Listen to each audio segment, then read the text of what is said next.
ain't just the wins, it's the ride, the vibe. Degen dads forever, keep the dream alive. Degen dads, Friday night bangers. Touchdown props flying like a Vegas Ranger. From best ball streets to the prop bet throne. Stacking green tickets, we never grind alone. Degen dads turn the slate to gold. High risk, high reward, watch the story unfold. 9:30 Eastern, YouTube lights flash. Degen Nation rise, let's freaking cash. Welcome into the Fanspeak Network. I am your host once again for the evening, the TD King, Andrew Robb, checking in. Unfortunately, Bruni not able to make it, this week once again, just on a little hiatus. We did have to, rule him out one more time for this week. Hopefully he is fine and we'll be back next week with us. But I will be running solo, potentially maybe a guest joining me here. We shall see, but I'm going to be running solo for Degen Dads tonight.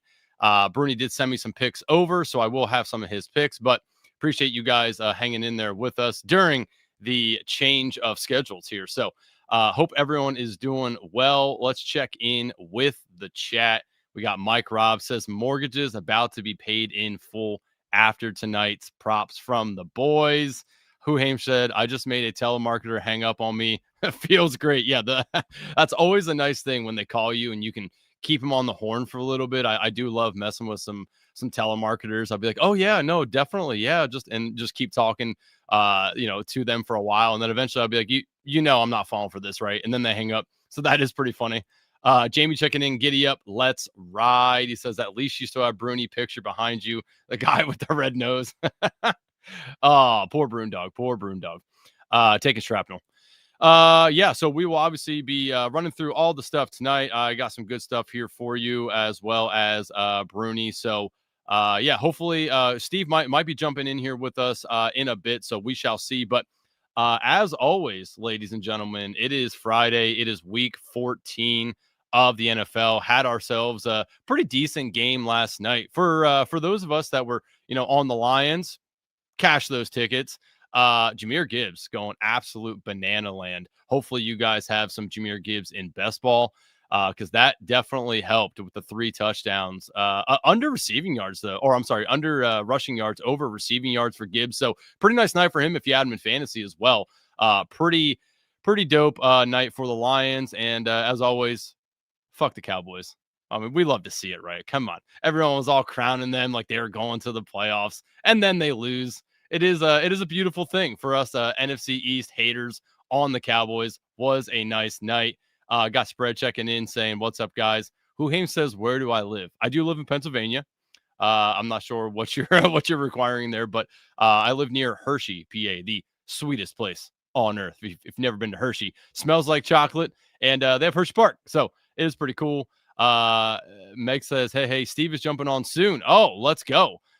Steve's going to jump in here, give us some week 14 bangers as well. So I guess we'll just wait for Steve to hop in here, and then we'll go over some props. So let me ask you guys, chat, where are we at week 14? What are some good plays you guys got going? Props, ATS, ATD, whatever you want to throw in there. Would love to hear what you guys are on. Jamie says, imagine the Cowboys offense with the Browns defense. Yeah, Cowboys offense has been pretty good. I will give them that. Defense, though, even though they got Quinnen Williams and whatnot, like it's just not good. As you saw, the Lions can absolutely decimate you if your defense is not right. So that was nice to see. Mike Ross says, Steve and Andrew, it's like Thursday during the summer. That's right. Steve joined me a bunch of times for Lineup Legends, which was absolutely banging. We do have a few teams who that should be advancing if all goes well this week. So hopefully a Steve and Andrew team together can bring one home for the Fanspeak fam. Huhaim says Myles Garrett over 2.5 sacks. Yes, he is going for the season high. So that would be cool if Myles Garrett goes. And he has a really nice matchup this week too versus the Titans. I mean, come on. Who doesn't love me some Myles Garrett sacking old Cam Ward? Breaking news. Steve is here. Oh, yep. Steve, with the Penguin. You're a Penguins fan? I am. Oh, no. Oh, jeez. God. I mean, I can accept Capitals. All right. I can get that. But Penguins, I mean, I'm obviously a Flyers fan. Oh, geez, Steve. Oh man, so I'm guessing you just fully love Sid the Kid, huh? Yeah, yep. I mean, definitely one of the all-time greats. I mean, so is You, Ovechkin. yeah. I'd say Ovechkin's pretty awesome, but you Yeah. call him Sid the Kid, I call him Crybaby Crosby. Either way, it's fine. um, yeah. So, Steve, we're gonna jump into some props here. So I'm sorry, we're bringing in unprepared, but as always, I'm sure you've been diving in to Week 14, so I'm sure you can provide some insight to the chat. Yeah, absolutely. I will do my best. I mean, you got some big shoes. Bruni always good on Degen dads, but I'm sure you'll bring some heat. So let's jump right into it, fam.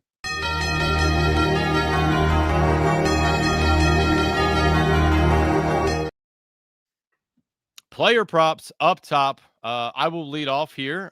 First one, and this one cashed for me last week. I gave this out when David Hulk Bets propspot.ai invited me on his show. Gave this out as an absolute love bet.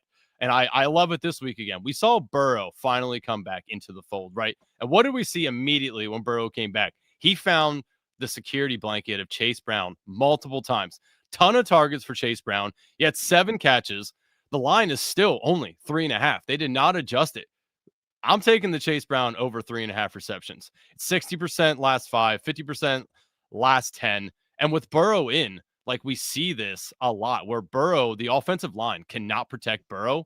And I feel like the Bills are going to want to pressure Burrow as much as possible. And that is going to lead to some short targets, some short area targets, especially to Chase Brown. So I think we're still getting a favorable line here of 3.5 receptions with Chase Brown. This cashed by halftime last week. So I expect to see some of the same here this week as well. Quick, short targets to Chase Brown. I will take the over 3.5 receptions. Yeah, and I like that a lot. Chase Brown was one of my favorite ones when did prop party earlier with Megan Tyler. I like it more from his yards, his rush receiving, because last week, even with Samaje Perine back, even in a blowout, he had like 115 yards. So you can get plus money at 80 for a lotto. I took it up to 100. So I'm loving Chase Brown line. So any way you want to approach him, whether it's catches, targets, yards, rush receiving yards, and also the reason why I do rush receiving is we know the Bills, Steelers prove the opposite with Jalen Warren's inefficiency, but the Bills give up some of the biggest rushing yards per game, so it just doesn't matter whether Perine's back or not. I think they realize Chase Brown is an integral part of this offense, and they're going to utilize him. So yeah, like you, I'm all aboard the Chase Brown train this week. Yeah, I don't know if you saw like his rushing line is really low too. Yeah. Like that is, I honestly, I'm thinking about just playing both. Like we could see a pretty nice dosage of Chase Brown here. Now, one thing I will mention though is, and it was very annoying last week to watch, but they put Samaje Perine in a lot. It's so annoying. He It gets made way no too much sense to work. me. Chase Brown looked really good, and then they would stop and put in Perine, and he looked terrible. And I'm like, what? Why is this guy on the field? Get this man off the field. What are we doing? Especially as a guy who drafted a bunch of Chase Brown on the Thanksgiving Day slate for underdog. Mhm. I'm like, what are we doing? Would you Chase Brown looks good, and you're putting in old ass Samaje Perine? Like, no, thank you. I mean, if Yeah. you want to get him in there to pass block a little bit, whatever, and to give Chase Brown a little bit of breathing room, I get it. But they had him in way more than they really needed to. I think they're going to go back and watch that film right and like correct that. Chase Brown, give him as much work as possible because he looks good when you do give him work. So yeah, I like both those. So what do you got? What's the first prop? So my first prop is I'm going to take advantage of the Rome Odunze injury and go with Luther Burden and bring it up what it's at now. Earlier I got it at 40. I took 40 and his 50 receiving yards because it was 40 was essentially even money, 50 was a little plus money. So I took both. Let me just bring it up now as I'm bringing up DraftKings Sportsbook. But that's definitely one of my favorites. I think Chicago's they're not gonna be able to run the ball like they did last week. We just saw this Green Bay defense stymie the Lions rushing attack. And they've been pretty good against the run all year. So but I do think Chicago will be able to move the ball. So I like Luther Burden kind of having a breakout game in Rome Odunze's place this week. Yeah, I like that. And obviously, so does Bruni because he sent me his picks here. And first one he has, we're saying that same game, is DJ Moore over 3.5 receptions. You know, for everything you're saying there too is, you know, no Odunze. They're going to have to chuck the ball around to these different guys. So I really, honestly, I think you can just pick the guy you like the most, whether it's Burden, whether it's Moore, whether it's Loveland. Like, I think Loveland could have a pretty nice game. So there is definitely some opportunities here, but Bruni is taking DJ Moore over 3.5 receptions. I feel fine with that. Let's see here. Jamie says Sharb TD. Sharb leads Seattle on goal line carries and touchdowns. Atlanta allows 57% touchdowns on goal line carries. Make it a run heavy game. Yeah, I mean, Bruni and I have been on the opposite side of this a lot this year, where I'll take Sharb, and on the same week he will be taking Ken Walker.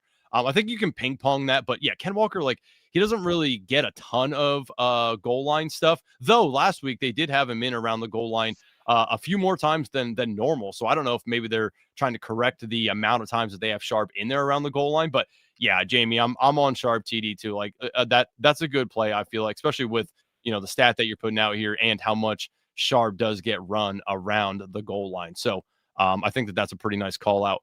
Huhaim says, Mike Robb, time for Steve to up his game. Lockett 3 touchdowns.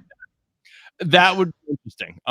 Don't see that. I don't think we live in a world where that's possible, but that would be something.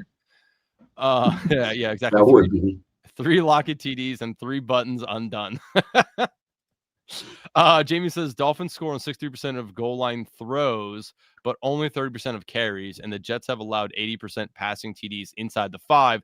So who scores? Achane, Waller, or Waddle? I mean, I feel like Achane and Waddle both have pretty good opportunities to do so. Do you have a thought on that if you had to pick one? Well, if I'm not mistaken, this was Waller's first game was against the Jets, and he got 2 touchdowns in that game. So, you know, he's back, and I could see that happening again. You know, he got some work last week. And yeah, you know, what is interesting is Achane in this first matchup ran pretty well, but he only had 1 catch. So the Jets did a good job to limit him through the air. Achane could definitely get a rushing touchdown, but in terms of touchdowns, passing touchdowns, I think Waller is probably where I'm going to look at first. Okay. Yeah. I mean, I'd probably take Waddle personally. I do think, like, you know, is a pretty good bounce back for Waddle this week as well. Though, I mean, the Jets defense has played pretty well even after they got rid of 2 of their star defensive players. They're still playing. I mean, they're like middled, right? They're not great. They're not terrible. They're just middling, but I don't really think that they got worse. So I could see this game getting kind of ugly where we don't see a ton of scoring. Because I mean, it is always scary with Tua as your quarterback. I mean, he can have some absolute stinker of games. All right, next one up for me is Mr. Showtime Mahomes over 22.5 rushing yards. I mean, we see in big games, which I wouldn't say that the Texans game is a big game, but the spot for Kansas City is massive right now. If they want to stay in the playoff hunt, they need to win games. This game feels like a must win for Kansas City. It is at home. We see Mahomes rush very well at home, particularly if you look at the splits. He tends to go over this number a lot more at home than on the road. So I really like the 22.5 rushing yards. He's hit it the last 2 games. It's like 60% last 5, 55% last 10. Again, like just some big games. He's not afraid to run. And the Texans defensive line can definitely get pressure, which is going to make Mahomes organically roll out of the pocket and run. Like we know he's not afraid to do that. So I like the 22.5. I feel like it's a little bit of a short number. Yeah, Showtime Mahomes always shows out in these games. And I do like that it's at home. When I looked at the splits and I saw that he really takes care of business on the ground at home, that made me feel really good about this. What do you feel about Mahomes? Yeah, I think Mahomes, like you said, this game matters a lot. And while sure it's not divisional, it is conference game, and they're competing with the Texans essentially for a wild card spot. So not only do they have to win just to keep their own wild card hopes alive, but it's also a twofer because Texans are competing for a spot as well. So this game is pretty huge for them in that regard. Like you said, they're at home, and I think Mahomes, he does have to put it on his back, whether it's through his passing or his own rushing. So, I'm very interested in that, his rushing. Yeah. All right, what else you got? So my next one, I'm going to go. Mike Rob asked for some new props, so I will give out some new props. In my show earlier, I mentioned some of his pass catchers, but I'm going to just go with the combined yardage of Trevor Lawrence, 230. You can get plus money. You could do it right as line, which is like 225. But I think we know the Colts. Again, this is another game that is very much for the division and wild card seed and all that. And on top of that, the Colts secondary is now without Sauce Gardner. We have also seen, last 2 weeks, Brenton Strange and Brian Thomas come back. You're adding in they brought in Jacoby Myers to help replace Travis Hunter, and Parker Washington still gets in there for some degree as well. So it's a pretty decent passing attack. Trevor Lawrence is he is not the number one overall pick that he was drafted to be, but he can sling it some. And last two games with these guys coming back, he had 229 last week against Tennessee in a blowout. And then in the overtime game against Arizona, 256. His up and down before that, but that was missing all those guys. Now that they're back, I think they're not going. I don't think they're going to be able to run against the Colts. So I like Lawrence to hit the 220 mark, 230 for sure if you want the plus money. Yeah, no, I like that, and I'm sure we'll be talking about the Jags later on. Stay tuned, chat. Stay tuned. All right, so next one up for Bruni is Jalen Warren over 1.5 receptions. Playing the Ravens. Jalen Warren has been pretty good. Actually, I want to pull this up on Prop Spot. I just want to see what the hit percentage is for this. So let's see here. This is 80% hit rate last 5, 90% last 10. You do gotta lay a little bit of a juice. Looks like you can get it about 138 over on FanDuel. So minus 138 for this. But I mean, again, I'm a big fan of, like, I don't really care about the juice. If you hit the bet, who cares about the juice, right? So this is good. I mean, the only game he didn't hit it in the last 5 was against Chicago. Yeah, I mean, I like this. I mean, he's getting 2 consistently at least. And I think we know that Rodgers doesn't mind dumping it down to the running back. And actually a lot of times this isn't even coming out of the backfield. I see Jalen Warren like running about 5 or 6 yards right in front of Aaron Rodgers, and he just tosses it to him. So I don't mind this at all. How do you feel about the Jalen Warren over 1.5 receptions? Yeah, I think 1.5 is fine. Like you said, he's only getting like 2 to 3 targets a game. Most of the time he's catching them because they're just right there. They're essentially extensions of the run. They're handoffs. And so that's fine. But yeah, you wouldn't want to bet Warren in any other way because his yards are terrible. His touchdowns are fluky, but this is fairly consistent. We know he's going to be out there probably 60% of the snaps. Kenneth Gainwell will get the majority of the rest, and now Gainwell gets more targets, but Warren's out there enough to consistently be getting those 2 catches in these dump offs. So I think it's a fine bet.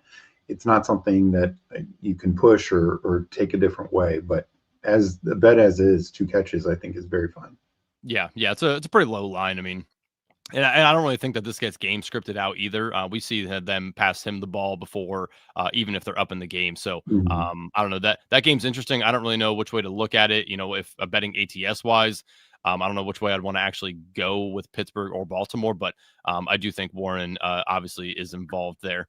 Okay, next one up for me here is our boy, one of the old men on our team. Just had an absolute banger of a game. And his best buddy's coming back into the fold now. We see Jaden Daniels coming back into the fold, and we know his love for Mr. Zach Ertz. Zach Ertz just had 106 yards. The line right now, Steve, do you know what it is? I'll say 45.5. I don't know exactly. Lower, 34.5 receiving yards. That's so low. That is so low. I mean, I get Terry's back in the fold, but Terry was there last week, and Ertz dominated targets, dominated the yardage. Like, I just don't understand. When I saw this line, like, am I falling into a trap here? Like, Jane Daniels comes back. He loves Ertz. Ertz is heavily involved in the game plan, and we know Daniels isn't going to want to get hit. I mean, that is, I mean, as Washington fans, I don't even love him being in there, to be fully honest with you. But I mean, he's not going to want to get hit. Zach Ertz is going to be open across the middle of the field. Like the Minnesota Vikings are going to bring pressure. That means that there's probably going to be a linebacker, only one left in the middle of the field. Zach Ertz knows he's a veteran presence. He knows how to get open. I don't understand the line. So I'm going to take it while it's still low like this. 34.5 seems way too low for Zach Ertz right now with Jaden Daniels coming back as his best buddy. So I'm going to take Zach Ertz over 34.5 receiving yards. Yeah, no, the Vikings defense has been very hit or miss. There's some weeks they look pretty dominant. Other weeks they look one of the most exploitable units out there. I think Ertz is going to be heavily involved with McLaurin back or not. I think this is what we saw last week. It was McLaurin, Ertz, and Debo. That was essentially their passing offense. That's what it should have been all year, and that's what they want it to be. And now, like you said, Jaden's back. Hopefully he's healthy and playing well, and there's not a lot of rust. But we saw last year, Ertz was his guy. That was his chain mover. Him and Eckler were the two chain movers, and McLaurin was the big play guy. Now, of course, no Eckler. Debo and Ertz, I think, are going to be the chain movers, and McLaurin's still the big play guy. So hopefully that is the case. And it doesn't take much for Ertz to get there, because his targets are generally 7 to 10 yards down the field. It's not like he's getting these like little 3-yard dump off tight end catches. Like he gets some, decent usage. He's not Brock Bowers, but he's also not, like just a guy who turns around when he releases from the line. Yeah, and you said it. He's getting like 7-8 yards a catch like that. I thought to myself, like, how many catches do I need from Ertz to get here? Honestly, I think it's 4. At the most, really, because I mean, we have seen. I mean, look, he almost had that spectacular catch way down the field, like that. Yeah. That was like 30 yards right there. If he catches that, like, now, granted, we don't see that very often, but that's in the wheelhouse of possibilities for Zach Ertz. So, 34. It felt low. I'm taking that. Yeah, and just to your point, I mean, he's gotten that every game but the Kansas City game, going back to the Chargers game. The 34.5, and most of those with Mariota, Daniel's coming back. He most games he's getting 6+ targets, so it's just a very attainable line. Like I feel like a lot would have to go wrong for it not to happen. Yep. All right, let's check up with the chat here real quick because they're going banana lands. Packers hitting 89% of goal line throws. Love spreads it around, but Dobbs only wide receiver with multiple inside 10 targets, and Watson top option since returning who scores. I don't mind the Dobbs play. Obviously we saw Wicks have a pretty big game for them last game, but Dobbs does seem to be a pretty trusted wide receiver for Love. So are you going with Dobbs there, or are you taking somebody else? Oh, yeah, I don't know. I think Dobbs is fine. I do think Watson has become like the number one. They're getting Golden back. I haven't seen the latest on Reed. I know he's questionable. I wasn't really expecting him to play, but that doesn't mix things up. I think Dobbs is fine. I'm just not. I don't love the situation that being so spread out. Okay. Yeah, I know that's a tough one, Jamie. Katamari 47. Welcome. If you aren't already, you should be subscribed here. So hit the notification button, subscribe, like the video. We appreciate you stopping in. Says start Baker or Caleb this week. I'm starting Baker. Easy call for me. Yeah, I'm starting Baker as well. I think Caleb's okay because he's probably going to need to run some on his own, but Baker just has such a great matchup. He has talked how much he hates the Saints. So I think they kind of won the first time through defense. I think now that he's got some of his guys back, looking better, I think they put up a good number, and Baker leads the charge with that. Yep. Yeah. I mean, and you said it, like Baker has outwardly said, I hate the Saints. This is a game that he circles for sure. So yeah, definitely like Baker a whole lot. Let's just see here. What do we got here? And Steve will need all new oh no, that was from earlier. Spread says Mahomes ATD plus 500. Let's go. That again with the rushing line, that is definitely a possibility. We have seen Mahomes definitely run in the red zone. So I like that spread, and welcome spread. Is the spread at work right now? Oh no, I guess it's Friday. It probably isn't. Yeah, not sure. Probably not. Who Hames? I'm on Texans plus 3.5. Spread is saying Mahomes has scored 33% plus 500. It's pretty good. Who Hames? What's up? I'm just checking in and see what else. Jamie, the hell didn't get a notification for your show. I'll submit a complaint to YouTube. Okay, so now he says start Jaden Daniels, Baker, or Caleb. Probably still start Baker. I don't know if I think I still start Baker. Yeah. For our friend Eddie. Sup, Eddie? How we doing? Spread says he'd start Caleb. Spread. Best of luck to you, brother. Best of luck to you. Okay. Let's see here. Bruni, his next one up is Colby Parkinson over 2.5 receptions. Interesting that he wants to go the Colby Parkinson route, as we know that Puka and Adams absolutely dominate this target share. Let me look at old PropSpot here. Again, if you haven't started using PropSpot, I'm not sure what you're doing. You should definitely sign up. The link should be in our show description. If it's not, let me know. You can get a week free trial if you use our subscription or our link to subscribe. It is absolutely incredible. So you should definitely be using PropSpot if you are a serious bettor. Let's see. Colby Parkinson's line 2.5. He's hit this 60% last 5. In the games that he hits it, he has gotten 4 in all 3 of those games. In the games he's missed it, he's gotten 2. So he's only been technically a half off. With them playing Arizona, do you feel like in this, like this is one I question for Bruni. Do you feel like if this game gets out of hand, because Rams coming off a loss that a lot of people did not see coming, I think the Rams are going to come out firing on all cylinders in this game. Do we see, is this a game, a prop that could be game scripted out if the Rams come out and not just start dominating the Cardinals? I'll say probably not, just because I think with Tyler Higbee down, like you said, he's getting 3 to 5 targets a game essentially, and most weeks he's getting at least 2 catches. But 3 of the last 4 he's gotten 4 catches. Usually it's near the end zone. That's why it's 3 touchdowns in that time frame. And he is, yes, Puka and Adams are going to get a combined 75-80% of the targets, but somebody has to start getting the rest, and that is generally Colby Parkinson right now. So, again, this is not something you can push. This is not something I try and do. Like his yardage is very up and down because he's the opposite of Zach Ertz. Most of his targets are he turns around 5 yards after the line of scrimmage, he catches the ball. If he's in the end zone, it's a touchdown. Maybe gets another 3 yards. If he's not in the end zone, that's about it.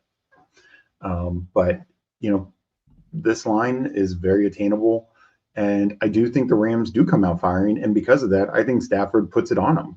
Sure, maybe in the fourth quarter they're not throwing, but I think Stafford and company, the first 3 quarters, they're going to run up the score. Yeah, and I was just looking at Colby Parkinson's snaps. The last 3 weeks, he's gotten 35 every single week. So yeah, I mean, he's playing a decent amount of the snaps, but you'd like to see a little bit more if you're taking over the 2.5. To me personally, I mean, I feel like you're kind of getting a little lucky with that one. So not sure I fully agree with Brundog on that one, but I have been proven to be wrong before. All right, you got another prop? Yeah, next one I'm going to do, and I know this might not be on every book, but DraftKings, and I know others generally do it, is you can do combined receiver yardage. And I found one, and there's a little juice on it, but like you said before, if it hits, it's worth it. And I think this is basically, pretty close to a lock as it can be. T. Higgins and Jamar Chase combine for 150 receiving yards minus 111. We've seen games where, of course, Chase runs away with 150 receiving yards.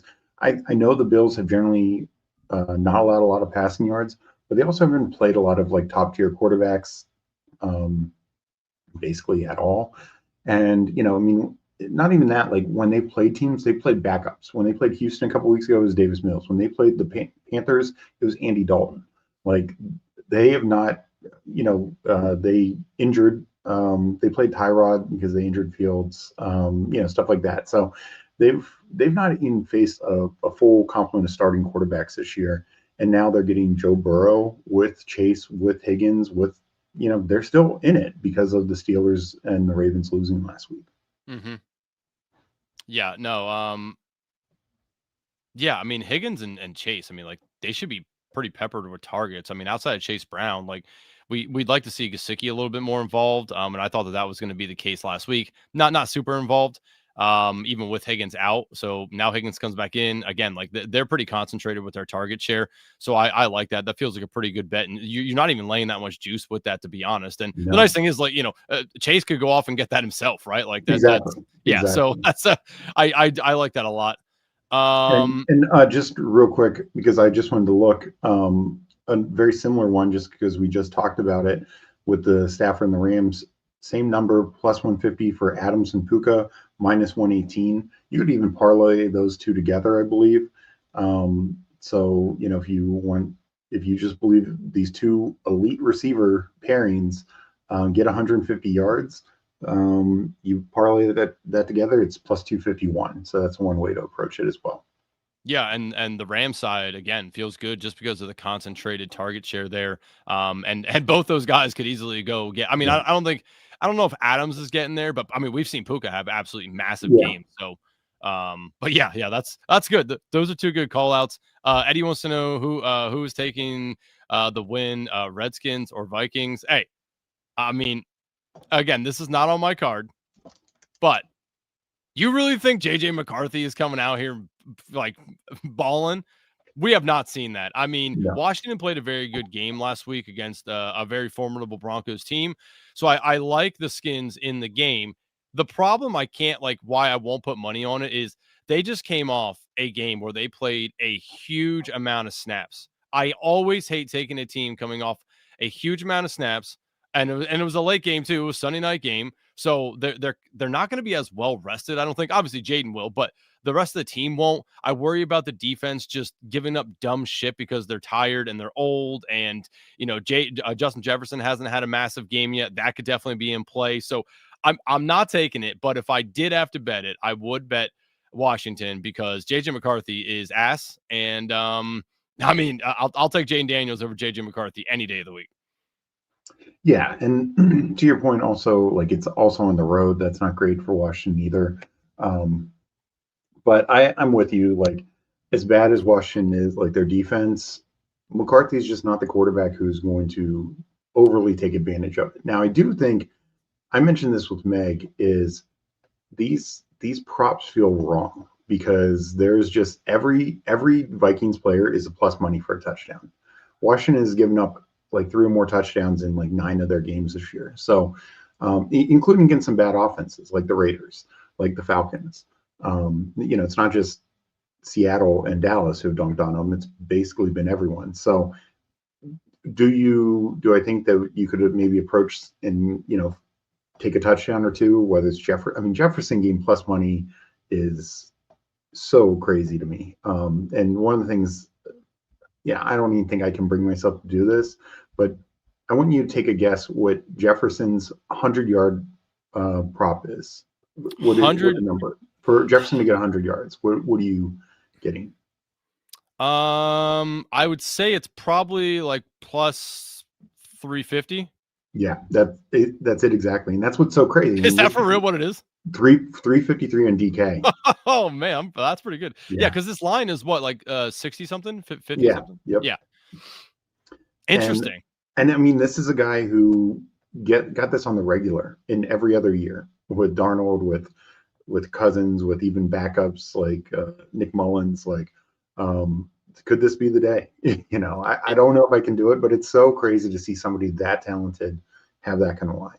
Yeah, no, definitely. Like, and I kind of when I've been going through some of my UD drafts, like I'm talking myself into taking Jefferson a little bit more because he is one of those guys that we never get to draft this late, and he has the ability to have massive games. So I know this isn't a UD talk here, but are you taking Jefferson at all in dailies? I haven't taken him much just because. So what I would say is he's also cheaper on like DraftKings, and I can tell myself the better story that he just racks up a bunch of catches, gets the 100-yard bonus. He only has 2 touchdowns on the year. That does worry me, but this is the game. I mean, this is a guy who I know last week only had 6 targets, but that was Max Brosmer. That was Seattle. Week before, 6 targets. That was McCarthy, but that was Green Bay. But, this is a guy we know. He's had, over 10 targets. I'm looking at it now, 5 games this year. Some of those were with Wentz. Actually, a lot of those. But it feels like they got to get it. They're going to try and get him going, right? He's going to lead the team in targets. If anyone can do it, it's Justin Jefferson, and he's got the best matchup. But yeah, it's tough to do, and that's why I think I would only just put a little bet on it, because he could get 100 yards and still not be the guy you need in UD. Is I guess the way I look at it. Yeah, that's true. Yeah, no, you're right. I just, when I look at him, I'm like, God, like, just JJ in like the end of round 5 right now. I'm like, it feels cool. But you're right. I'll probably just get let down, and Justin Jefferson will suck, and this game will suck, and everything sucks. Mike Rob says, I'm not saying Steve hates me, but he always finds a way to say the Ravens defense sucks. He wasn't even talking about their game and still hit him with a stray. Sorry, Mike Rob. I mean, the Ravens, they disappoint a lot. All right, let's see. So next one up for me, not an official play by me, because for once I actually don't love the prop, but presented by PropSpot.ai, you can't find a better I almost said advance rate. You can't find a better hit rate on a prop than what you can find with Mr. Fairbairn over 1.5 field goals. I mean, last 5, 100%. Last 10, 90%. Last 20, 85%. Head to head against Kansas City, 100%. This dude just is automatic, and we talk about it all the time when I bring this up. Texans stink in the red zone. They absolutely suck. There's multiple times where you're like, oh man, like they're not going to kick a field goal here. They're close. And then CJ Stroud goes and takes like an 18-yard sack. And they're like, nope, there it is. Fairbairn, get in here and kick the field goal. It makes no sense to me why they constantly kick a ton of field goals when they stink. Their defense is good. And it's like, if they could just be a little bit more aggressive, they could probably actually be a little bit better, but they just choose not to, and they kick field goals. So PropSpot says you should take this once again. You do need to lay some juice, almost as always, about right around minus 150, but this dude's just automatic. I mean, 3 weeks ago against Denver, he kicked 5 field goals. He kicked 3 against Buffalo 2 weeks ago, and then he's been kicking 2 or more every single week. It's just nuts. It's like a set it and forget it kind of ordeal. Go in, bet it, forget about it, hit your money, and move on with the week. So Community Fairbairn over 1.5 field goals, says PropSpot.ai. Just what it is. I love that. And to your point, like, we know they're not the most aggressive team. And in part, they're not the most aggressive team because they trust their defense so much. They're like, we can get by, trading a field goal for a touchdown every now and then, because we just know at the end of the game, you won't get that many touchdowns, and we'll win with 5 field goals. That's the way they treat it. So no, you say it every week, and it's about as automatic as it gets. So yeah. It's funny though. Like, I don't actually love it because I do like KC in this game, which we'll get to later on.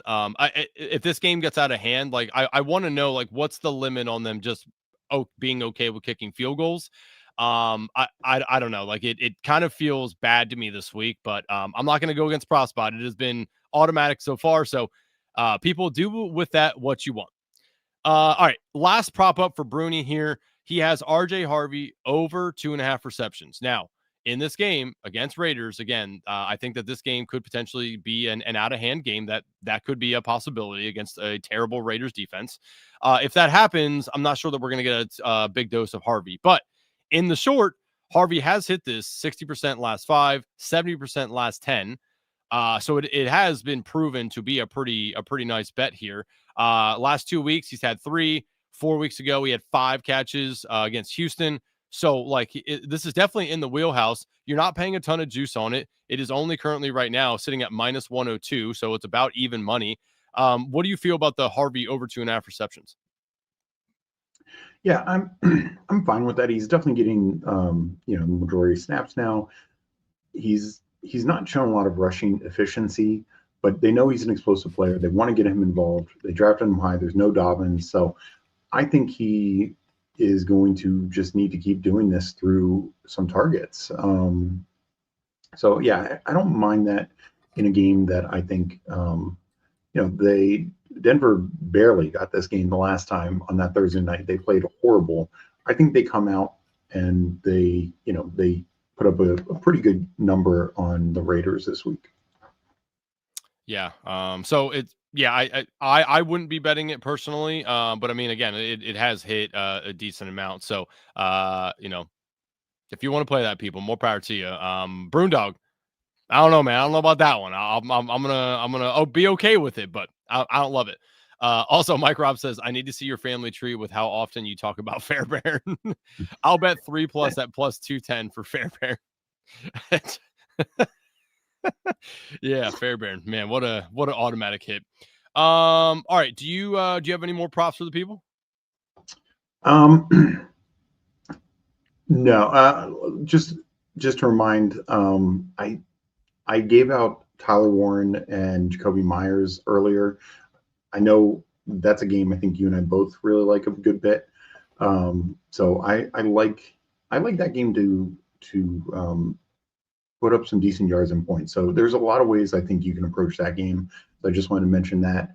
But yeah, I'm tempted. I don't usually go unders, but boy, am I tempted to do some unders in this Titans Browns game. Did you see the passing lines for Ward and Sanders? No, I didn't. I did see their over under for passing touchdowns, which is set currently at 0.5. Yeah. So yeah, what are their lines? Essentially even money at 188 for Ward and 160 for Sanders. Jesus. I mean, That's Anthony Richardson level right there. Like that is that's bad. That's so yeah, low. yeah, like that's incredibly low. Like honestly, like in that game, I feel like if I want to play overs on props, I'd rather take both their rushing lines. Their rushing lines have to be pretty low as well.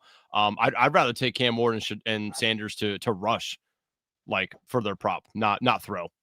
Yeah, yeah. I mean, definitely the Ward side. Sanders, I don't know. Like I just don't think he's a good enough runner. But yeah, It was funny though. He ran well in college. Now, granted, that's college, and I understand like his dad was his coach and all that jazz, but he actually ran pretty well in college when he needed to.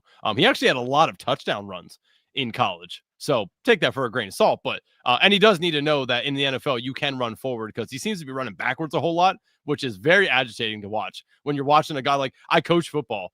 And if my quarterback, which happens to be my son, if he's running backwards in a game, we're having a problem. I'm like, brother, we're here to get positive yardage, not negative. So when I watch Sanders run, it just makes my blood boil when he runs backwards. I'm like, Jesus, you're not Josh Allen, brother. You're not Patrick Mahomes. You're not escaping these things. Stop running backwards. That shit agitates me. Okay. Any more props for the people? No, Okay. I'm good. I am done props as well. So let's hop over. Bruni and I always do a segment of the week.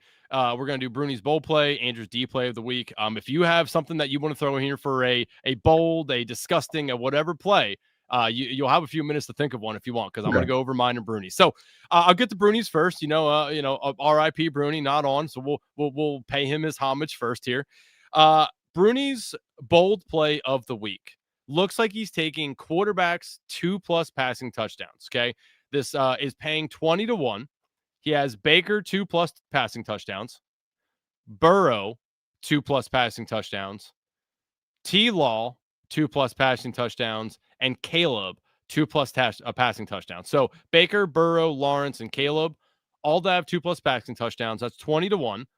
I'll start off here. Baker, don't mind that because he hates the Saints, and I do like Bucky this week, but I still think Baker absolutely hates them and wants to pass all over them. So I could see that happening. Burrow, definitely don't mind that. Game script wise, I feel like that's a pretty good hit for him.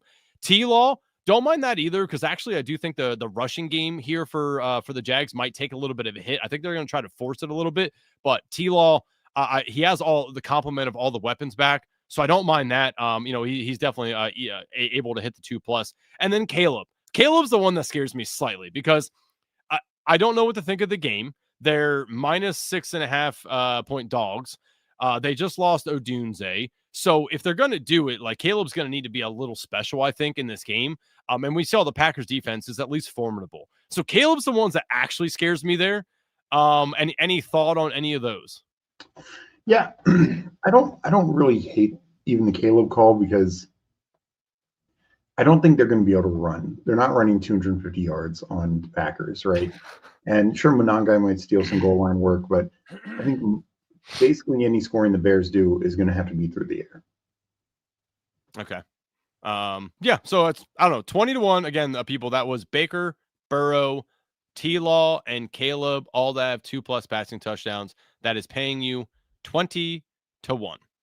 I'm adding a little bit more juice here for the fam. All right, I got a couple that I like, but the one I decided to go with for the people is a Andrew's D play of the week. D this week stands for double touchdowns. So we're going double touchdowns, but we're going for playmakers, not quarterback. Well, let's go some playmakers. We're doing Quinshawn Judkins, 2+ touchdowns, and RJ Harvey, 2+ touchdowns. That's it. Judkins and Harvey, they have both hit this multiple times this year, which I think it was twice for both of them.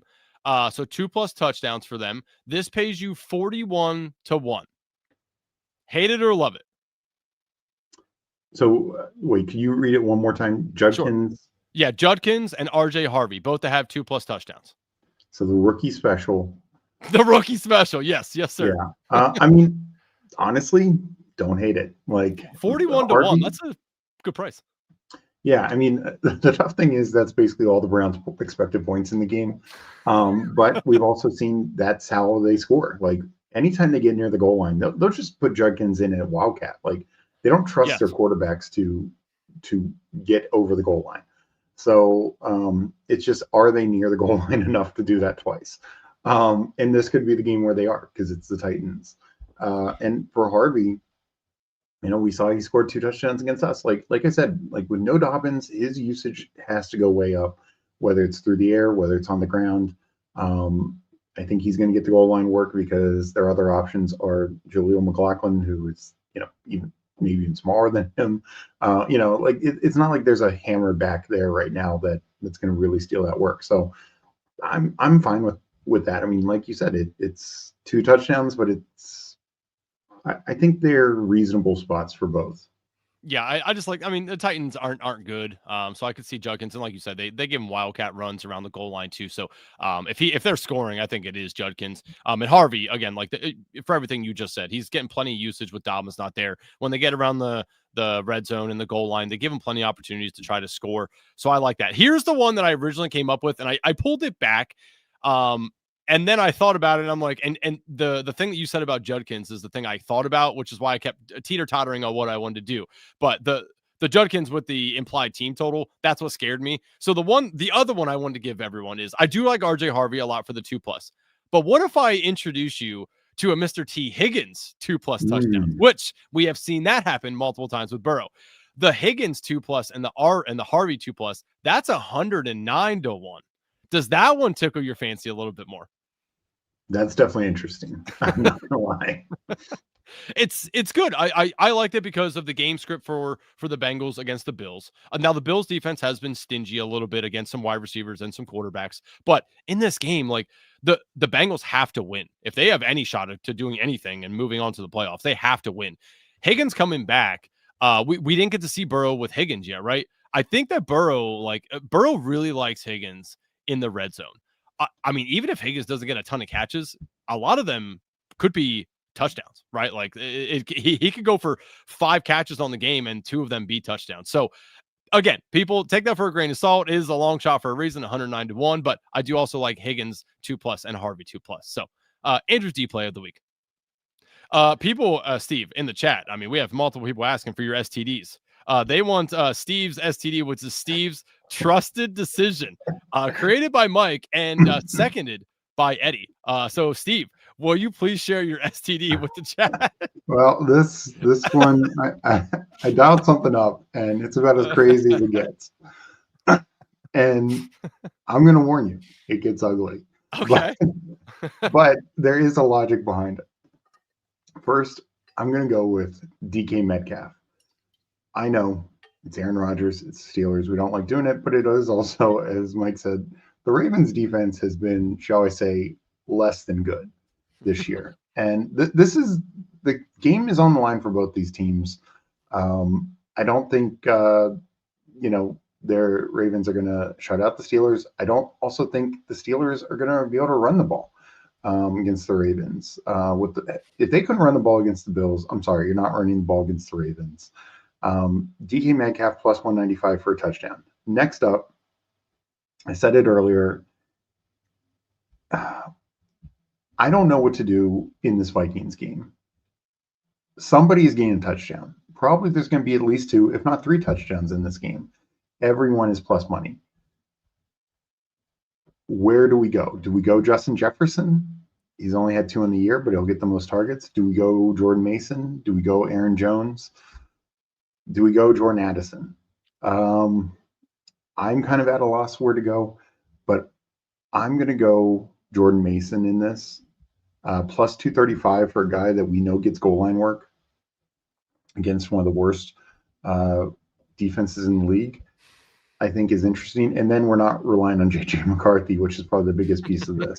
And then a game I actually like, but I think the prices are wrong, is Jacoby Myers plus 190. We're seeing him get a lot more involvement in the passing game. I do think Trevor Lawrence, I think this is a mini shootout type game. And I don't think the Jags are going to be able to run the ball, whether it's ETN, Tootin, or some combo. Yep. I just don't think they're going to be able to run the ball. I think Lawrence is going to put through the air, which is probably going to lead to some turnovers, but will probably lead to some touchdowns as well. So I'll go Jacoby Myers plus 190. You could go Brenton Strange plus 310. I consider that as well. We're already getting this crazy enough. And then I have one more leg, and this one I think is completely mispriced as well, and that's Luther Burden plus 310. I think you could do it with the other rookie, Colson Loveland plus 340. You could even do it on the running game, Kalman guy plus 200. I mentioned this on the show with Meg. Every Bears player is plus money, and plus money plus 180 or above. It's not like they're plus 110, plus 115, stuff like that. These are all high plus money in a game that the Bears have been, whatever you think of them, they've been one of the best offenses in the league, the last 10 weeks. They have Ben Johnson. He's getting the job done. There is no Rome Odunze. I'm going to roll with Luther Burden on this. If you parlay those 4 together, it's plus 116. 116 to 1. Yeah. Okay. So read those off again. So DK Metcalf, Luther Burden, Jacoby Myers, Jordan Mason, all getting a touchdown. This is also something, where I'm probably going to put 5 on that, and then round robin just $1. So if like 2 of them hit, then you're kind of you're making your whole bet back. Yep. No, that's interesting. So I don't mind the Mason one. I agree with you. Like, our defense is just not good at stopping the run. Burden is interesting. I like Burden a lot. I liked him a lot during best ball drafts. And with no Odunze in there, like, we can finally see that Burden, if they really unleash him, is their best wide receiver. Sorry, DJ Moore, you stink, brother. Get off the field. I do like Odunze, but he's not there. So I like the Burden call. Myers, I don't mind either. I mean, he has just been very good with T-Law. And we've seen him score past 2 weeks as well. So that's definitely in play. The Metcalf one is scary. I won't lie to you. That's a scary one, but sometimes to bring these home, you got to throw in the one that you're like, I don't love it, but it could happen, right? Like, so I don't mind that either. And for 116 to 1, it's pretty good. Only 4 guys to score. You only need 4 things to happen, right? I mean, that's pretty good play. So I like it. And the Jordan Mason can be a little situational, but the other 3, it's probably the number 1 receiver on those 3 teams. And do they always hit? No, of course not. But you're getting much higher odds, and the matchups are generally good. Yep. So Steve's STD for the week: Mason TD, Burden TD, Metcalf TD, and Myers TD for the STD. Nice. I like it. All right, let's catch up with the chat here, because I saw Jamie asking a couple of questions here. Where do you hear? He said, can you explain the gap in odds? Garrett 1+ sack is minus 448, but over 1.25 sacks is minus 114. That's a pretty big gap for a quarter of a sack. Any thought on that? That's a odd. Yeah, I mean, I think the issue is, getting 1 sack for somebody like Garrett's pretty. I know he's had multiple games. My guess is he's probably only had 2-3 games this year of more than 1 sack. So that's what's based off of But yeah, and this is why some of these different kind of markets, they just can't be priced efficiently. Like we can, like even like the Jalen Warren catch, we know like yes, he's going to get enough targets that's feasible every single week. Where Garrett, it could just be like the team only gets one sack a week. That's unlikely this week against Cam Ward, of course, but yeah. So it. I would kind of like do it that way. Like, yeah, take both, put some money on the one sack, and then put a little bit less on the 1.25 because he gets that. And this is the thing is they do give half sacks in football. So, if him and some other defender combined for the sack, you don't want to get screwed of having to go all the way up to 2. Yeah, like so in my school thought, I'm never laying the minus 448 on the one sack. I'm only going to the 1.25 Well, or yeah, higher. Like I'd take it to the 1.25. I would take a 2 sack. I mean, the man is lit on fire every single week, yeah. and the Titans offensive line is going to have their hands full with Myles Garrett. So I'm taking 1.25 and up. If you want to allow that up to like 2.5, I'm fine with that because this dude is a game wrecker, and God bless Cam Ward because he's going to be running for his life. Myles Garrett is going to be hunting him down. Oh yeah. Jamie also asked, you just said Judkins TD and his stepson Fannin 40. He put divided yards. I'm assuming you mean just like receptions or receiving yards. Plus 242. I don't mind that just because Shishiter has targeted Fannin a lot more than Njoku. So I don't mind that. I don't love it, but I don't hate it. Yeah, I have a tough time taking a lot of offensive props in this game. Like, I don't mind the Judkins single touchdown or like you did the 2 touchdowns. Fannin is definitely more involved. I considered Fannin, but it's boy, I just don't like relying on such bad quarterback play. And that's at the end of the day, Fannin is still a rookie tight end, a good one, but it's not even like say the JJ McCarthy and Justin Jefferson thing, which I still don't even know if I'll do. But at least we know Justin Jefferson has that like huge upside ability and to get yards after the catch.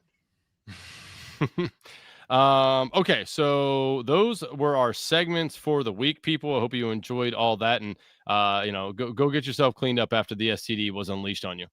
All right, let's see here. So next up for us, we will head on over to our anytime touchdowns. Watch out! He's got getting away from the top speed. Touchdown! All right, people. Anytime touchdowns. I'll start us off because I got 5 sitting here. I already gave him out for 2+, so I'm giving him out for 1+ for sure. Give me Mr. RJ Harvey minus 110. Again, I really like him for 2. Think he's definitely getting in for 1. Short juice delay here at the minus 110. So yeah, give me RJ Harvey for everything I've already said about him scoring 2+. Yeah, can't argue that one. What do you got? I mean, obviously you just gave us 4. Is there one that you like that you just want to have off that? So those are definitely some of the the higher odd ones that I like or have some interest in. Some like more just basic lines that I feel good about. I mentioned a couple on the show earlier, but a couple more that I like. One going to our game, the Washington game, Chris Rodriguez plus 165. He is the lead back now. I know people still want to make Bill happen, and maybe it does at some point in the future, but Chris Rodriguez is just doing so much of the work. If we're assuming Jaden is back, I'm also assuming Jaden's not running as much, particularly near the goal line. That's how he got hurt the last time. So I'm going to guess that they, kind of have told him no. So that means more for Chris Rodriguez near the goal line in my book. It's funny. So I was just looking at what Bruni sent me, and he will definitely co-sign that because he has Chris Rodriguez on there as well. So yeah, he's co-signing that. And I mean, yeah, again, we've seen him used much more in the red zone and on the goal line. He's a bigger back. I'd love to see a little bit more Bill. I mean, I don't understand. In best ball, we were like, all right, Bill's a good pick. And then he flew up the board and we're like, okay, that's a little rich, but we still believed in some Bill. We've seen flashes of Bill And then we've seen Bill just absolutely disappear. So I'd love to see a little bit more Bill usage here. I'd love to see him get in the end zone, but I think the better bet is the Mr. Chris Rodriguez right now. So you and Bruni both on Mr. Chris Rodriguez. I love that. All right. Next up for me, again, I've given this guy out to you for 2. Give me him for 1, Mr. Quinshon Judkins, minus 115. Almost the same price as Harvey. Again, they give him the ball a ton. He can get this on a long run or at short yardage. So the play feels really good. You're not laying a ton of juice here. And if I like him for 2, I definitely like him for 1. So I'll take Mr. Quinshon Judkins minus 115. Yeah. I mean, that, like I said, that's the one prop in the Browns game that I feel kind of good about. So I like that a lot. My next one is I want to go back to target this Colts game. Kind of, look, we know Jonathan Taylor is going to get his, but I don't think he gets every touchdown in the game from the Colts side. So I like either Tyler Warren or Michael Pittman. I will probably put money on both. I think this game has some real shootout potential. So Warren to me is the safer one, and plus 155 is what I'm seeing on DraftKings. Yeah, love me some Warren. I mean, yeah, he's a dog. No qualms here. I almost put him on my card as well. I'll probably be, in the private stock, I'll probably be betting that. I didn't put it on the card, but I probably will be betting that because, yeah, I mean, it feels like a nice way to get different off of the Taylor there. So I like that as well. Let's see. Eddie says, I have Chris Rodriguez team and no JCM teams. If that matters, let's keep him there. So, so he wants Chris Rodriguez and they're scoring touchdowns.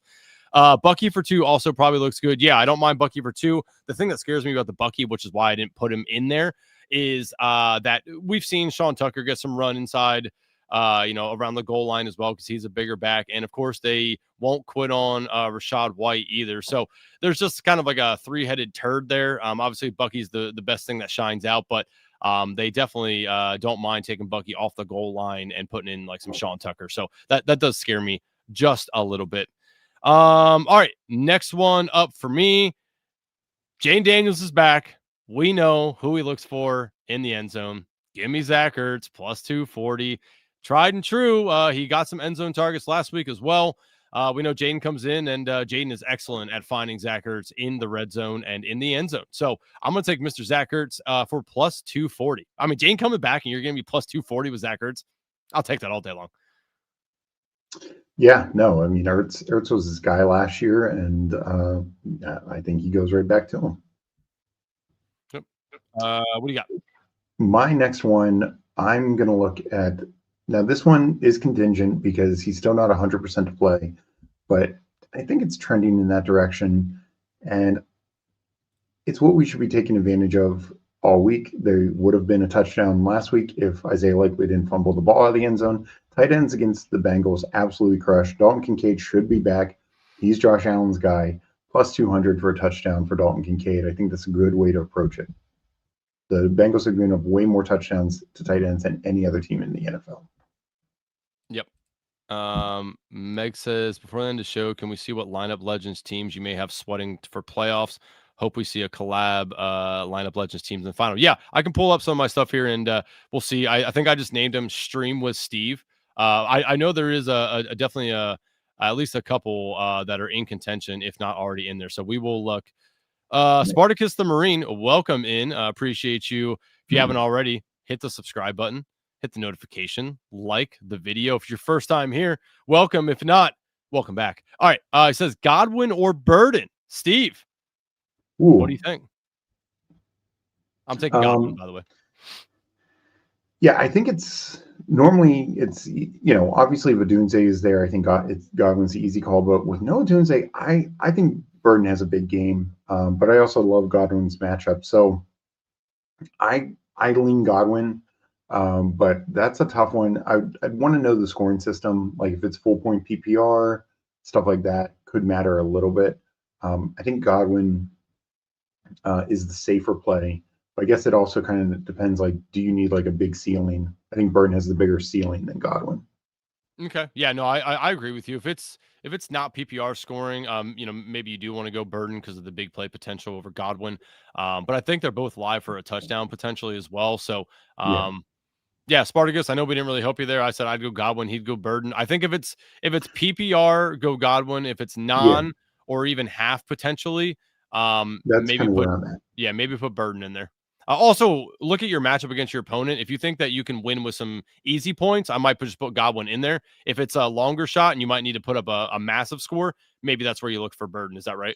Yeah, exactly. Like like if you're just like, hey, I need 10 point, whatever your scoring system generally gets, but like a good average score, then Godwin's your guy. But if you're like, boy, I need like a spike week from this guy if I have any chance to win, then Burden's probably the guy who potentially could have like that 20-point game. Yep. He just wants to know rest of the season. Is Burden going to outscore more? I don't know about Oh, I'd say outscore. Godwin. Yeah, I'd say Godwin Yeah. rest of the season. I mean, I know they said a doomsday week to week, but I think Godwin. Well, I think he's just asking, does Burden outscore more rest of the season? I say no. Yeah, I I know don't think so Evans either. comes back, but I think Godwin's role is going to be pretty safe. Where when a doomsday comes back, and then if they have games where like they could do with Philly, Ben Johnson is completely fine running the ball 40 times a game. Yep. Yeah, I don't mind that. Yeah, but definitely more over Burden rest of the season. All right. Did you give out another touchdown? No. Let me see. What was my next one? Didn't want to do any of the You and Bruni both had Chris Rodriguez. Yeah, and then wait, did I give out a second one? Yeah, I did Tyler Warren. Oh, that's right. Yeah. Okay, good. All right, so then we'll stick right at tight ends here. Bruni has Trey McBride plus 125 to score against the Rams. This one is scary to me. I love Trey McBride. Got him on teams. I know he gets the target share, but the Rams, again, coming off a loss, feel like they're going to do everything in their power to absolutely slaughter the Cardinals. I like, how many times do you think truly the Cardinals get to the red zone? You think it's more than 5 times? No. I don't either, which is the problem, right? Like that's you kind of got to get a little lucky with McBride, though. No Marvin Harrison. Like Trey McBride's obviously clearly the number one option there, especially in the red zone. So I could see it coming through on just pure volume. They passed it to him 2 or 3 times, in the red zone, and he just happens to get one in there. But it does feel a little bit like I would like the juice to be a little bit higher, a little bit, maybe a plus 170 or so, but you're just not getting that with Trey McBride because of his target share. So this one, it does feel a little scary, but love me some Trey McBride. He at least is getting the targets when they get there. Yeah, like you said, anytime they are in or near the red zone, McBride's going to get some usage. But it is tough. The good thing is we've seen this with the Cards is sometimes it's blowouts. Trey McBride's gotten there in late in games when they've been getting killed. And so that could still be the same case here. Yep. All right, next one up for me. We see I've mentioned this being a big game for the Kansas City Chiefs. They really need this game, and we know Jamie's given out. I think it was Jamie gave out Mahomes plus 500 on the anytime touchdown. I'm gonna go to Mr. Travis Swift over there, aka Travis Kelce. I'm gonna go plus 220 here for Travis Kelce. Again, big game for them. I do feel like the pressure of the Texans defense is going to be able to get to Mahomes, which I believe, leads me to believe that he's going to want to get the ball out a little quick, especially in the red zone and in the end zone. We know that he'll definitely look for Travis Kelce there. And we saw Travis Kelce just be absolutely pissed off last week. Threw his helmet. Andy Reid came over, grabbed the helmet from the coach. I was going to give it back to Travis Kelce. Went over to Kelce, giving him strong words. Little bump to Travis Kelce in the arm too. Like Andy Reid was fired up. I think that we've seen this before where Travis Kelce and Andy Reid get in each other's faces. And then Travis Kelce usually tends to have himself a nice game after that. He's all fired up. Andy Reid's fired up. They're all pissed off. They're trying to win. I think we're going to see Travis Kelce get some end zone targets here. So I'm going to take the plus 220 with Travis Kelce. No, I think that's good. Obviously, Rashee Rice has dominated red zone targets since he's been back, but Kelce's still getting them. He got the touchdown last week. In that Colts game, he had a direct snap carry that he scored on that got called back on a very questionable call. So he's still getting plenty of work himself in the red zone. And like you said, they're pissed off. This is a game they need to win. They're at home. Yeah, I agree. Yep. All right. Next one up for you. If you got any more. Yeah, my next one is, so I know Mike really likes Isaiah Likely this week, and I get it. But oh, you mean newly tight end for Washington Commanders, Isaiah Likely? Yeah, and why is that? Because they just decided to pay Mark Andrews. So I'm going to go Mark Andrews plus 175. He is Lamar's guy in the red zone. Sure, Likely maybe gets the one down the field, but they get near the red zone. Mark Andrews is going to get some targets. I know Lamar has looked terrible these last couple of weeks. I know he's not fully practicing. He's definitely not 100% healthy. But they get near the red zone. Again, another situation. Lamar's not going to run it in. Henry can only get so many touchdowns. And the Steelers have given up a lot of touchdowns through the air. I want to say they're at like 22 on the year right now. So I think Mark Andrews tags them for one in this game. I just saw Kyle Duggar, who they just traded for from the Patriots. He's out for this game. So yeah, I think there's some clear path for Mark Andrews, and the Ravens. They need to pull out all the stops. If they're going to win this division, they need to win this game. Yep. Now, Steve, I'm gonna read you some stats here, okay? And I'm not. This isn't a poo-poo on it because I agree with you. I do like Andrews this week as well, but I did go in and look at this, so this is why it's fresh in my mind. So Mark Andrews, last 5, 60%. That's good. 3 out of 5, right? He hasn't gotten into the last 2, but 3 out of 5. Last 10 has only scored in 4 games, so 40%. Here's where it really broke down for me, where I'm like, damn it, I like Andrews, but the stats are telling me don't do it. Head to head, last 4, he scored once out of last 4 games. At home, just at home in general, last 5 hasn't scored. Last 10, he scored 3 times. So like, I agree with you. I do like Andrews as well because Pittsburgh's defense has allowed tight ends to score. But when I looked at the stats on Andrews, I'm like, damn it, it is telling me don't do it. So I left it off the card. But I do agree with you. But looking at the stats, it is a little scary. Yeah, no, it is, and it's just one of those things. Like, the Ravens' passing offense has not been very efficient since Lamar went down. Even his first game back, it was against the Dolphins, but since then he just has not been efficient at all. And then, because you cited like the last 10 games for Andrews, some of those are with Cooper Rush and Huntley, so it's like not exactly what we're hoping for. So no, it's just a faith thing that the Ravens are at home, and I know Andrews doesn't have the best home stats, but everything's on the line right now for them. And I just don't think Derrick Henry is going to get like 3 touchdowns in this game. So somebody else is going to score. And I know Zay Flowers had a call back, but he's got 1 touchdown on the year. Is it going to be Bateman? Is it going to be Hopkins? Maybe. It's just Andrews is the guy that I think Lamar is going to turn to when the chips are down. Yep. Nope. That's fine. And like you said, he just got paid, so might as well put him to work, right? I mean, earn your money, big dog. All right. Next one up for Broondog here is tried and true. He's given it out a bunch of weeks this year. Devontae Adams. It is minus 150, so you got to lay the juice with Devontae Adams, but he leads the NFL in end zone targets. He leads the NFL in touchdown catches. This man is just lights out around the end zone, and Sean McVay knows it. He is an absolute master at getting open in the end zone. Sean McVay has a rock hard pee-pee on the sidelines. When they get to like 5 yards in, they're like, why would we give it to Kyron Williams when you can just give it to Devontae Adams? They have passed it to him an absolute boatload of times. I know you got to lay the juice, but I love this as well. I mean, Devontae Adams, minus 150 to get a touchdown. He's doing it every single week. If I go back and look at Adams, I will pull it up on PropSpot. Again, PropSpot, absolutely incredible. You should be signed up for this. Last 5, Steve, 100%. Last 10, 80%. Last 20, not even on the Rams, 70%. This man just scores touchdowns week after week after week. 3 out of the last 5 weeks scored 2 touchdowns. I mean, You might as well put this with Community Fairbairn because it's tried and true. They're both going to hit. It makes no sense. Yeah. Devontae Adams. Yeah, I mean, he's the best red zone receiver in the league. Like, it's not close. Like, I know Rashee Rice gets plenty of work, but Adams just wins in so many ways.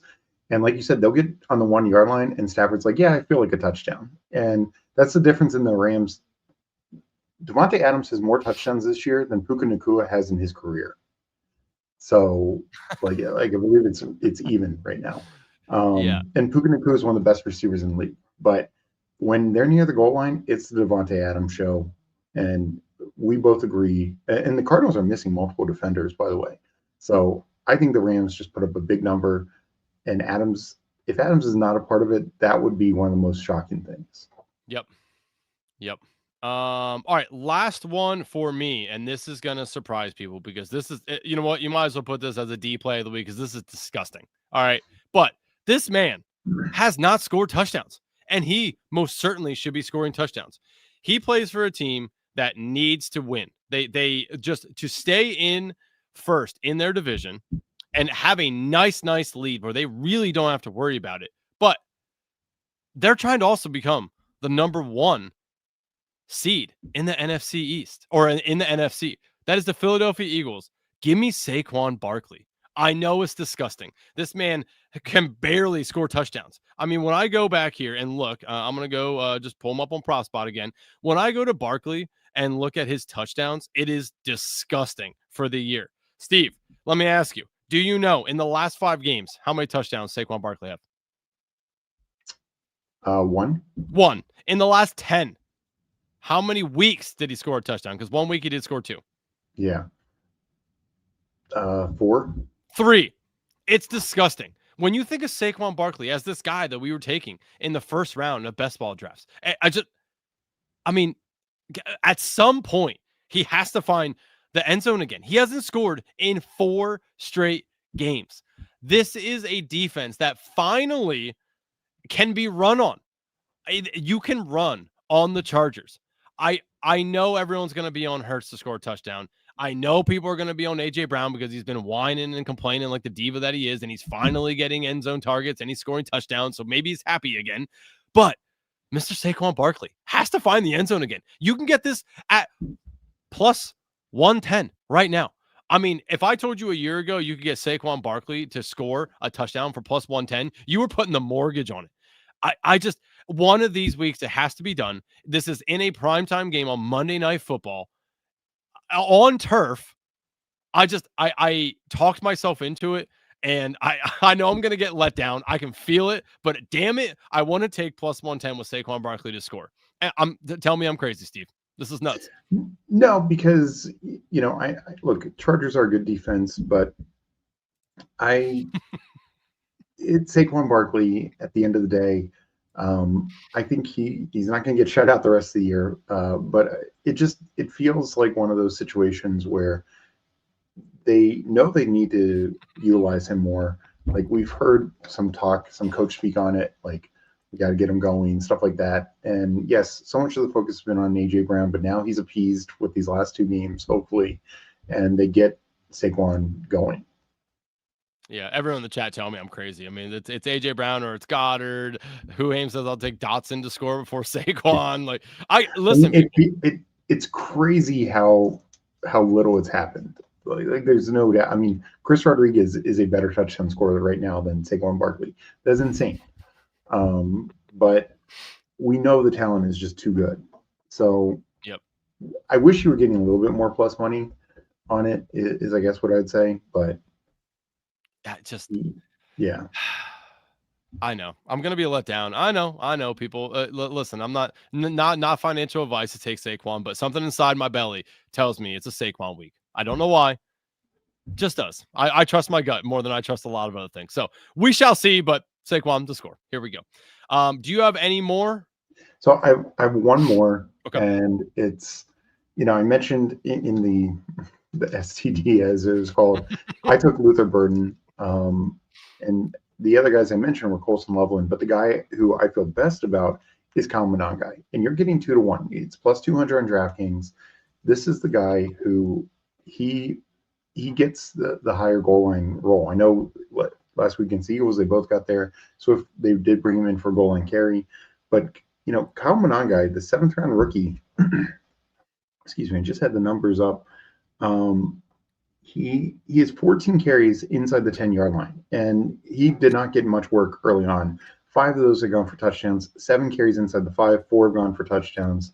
That's the same number of carries. Quinshon Judkins has 16 for 6 inside the 10 and 8 for 5 inside the 5. So I know Judkins has a bit of an easier matchup against Titans, but Monangai's on a much better offense. Like, they're going to get near inside the 20, inside the 10.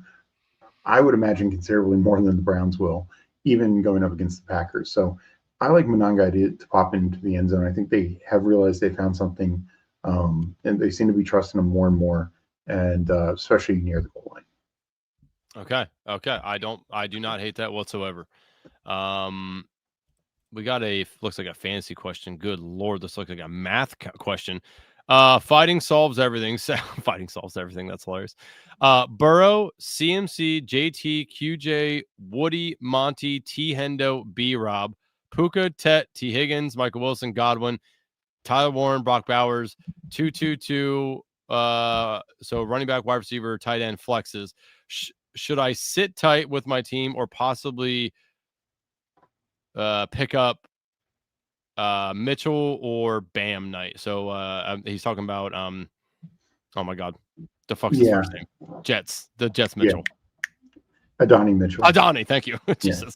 Or Bam Knight. I mean, you think he needs to? I'm looking at his team. I don't. I wouldn't drop any of the receivers. You could drop Brian Robinson Jr. I mean, it's just but like this part of the year, if you're in the play, if you're making the playoffs, I ain't dropping B-Rob, because if CMC goes down, you got yourself. And he does have CMC, so like I ain't dropping that if I'm him. I mean, I wouldn't. Nope, I'd sit tight. Yeah, I think I'd sit tight as well, because this week Bam Knight's probably the guy, but Benson could come back in the next week or two. So, and Mitchell, you're relying on Tyrod Taylor the rest of the way. I'm sure he'll have another good game, but would you even know to play him above those other receivers? That's right. Michael Wilson, I'm definitely taking Michael Wilson over Adonai Mitchell, the rest of the way. Yeah, definitely. No, I'd sit tight. Don't change anything. And again, PSA for anybody who plays fantasy, this is the time of year we should be looking for any of those guys that are dropped that are backup running backs that are in good spots, like Tyler Algier. Who else? Brian Robinson.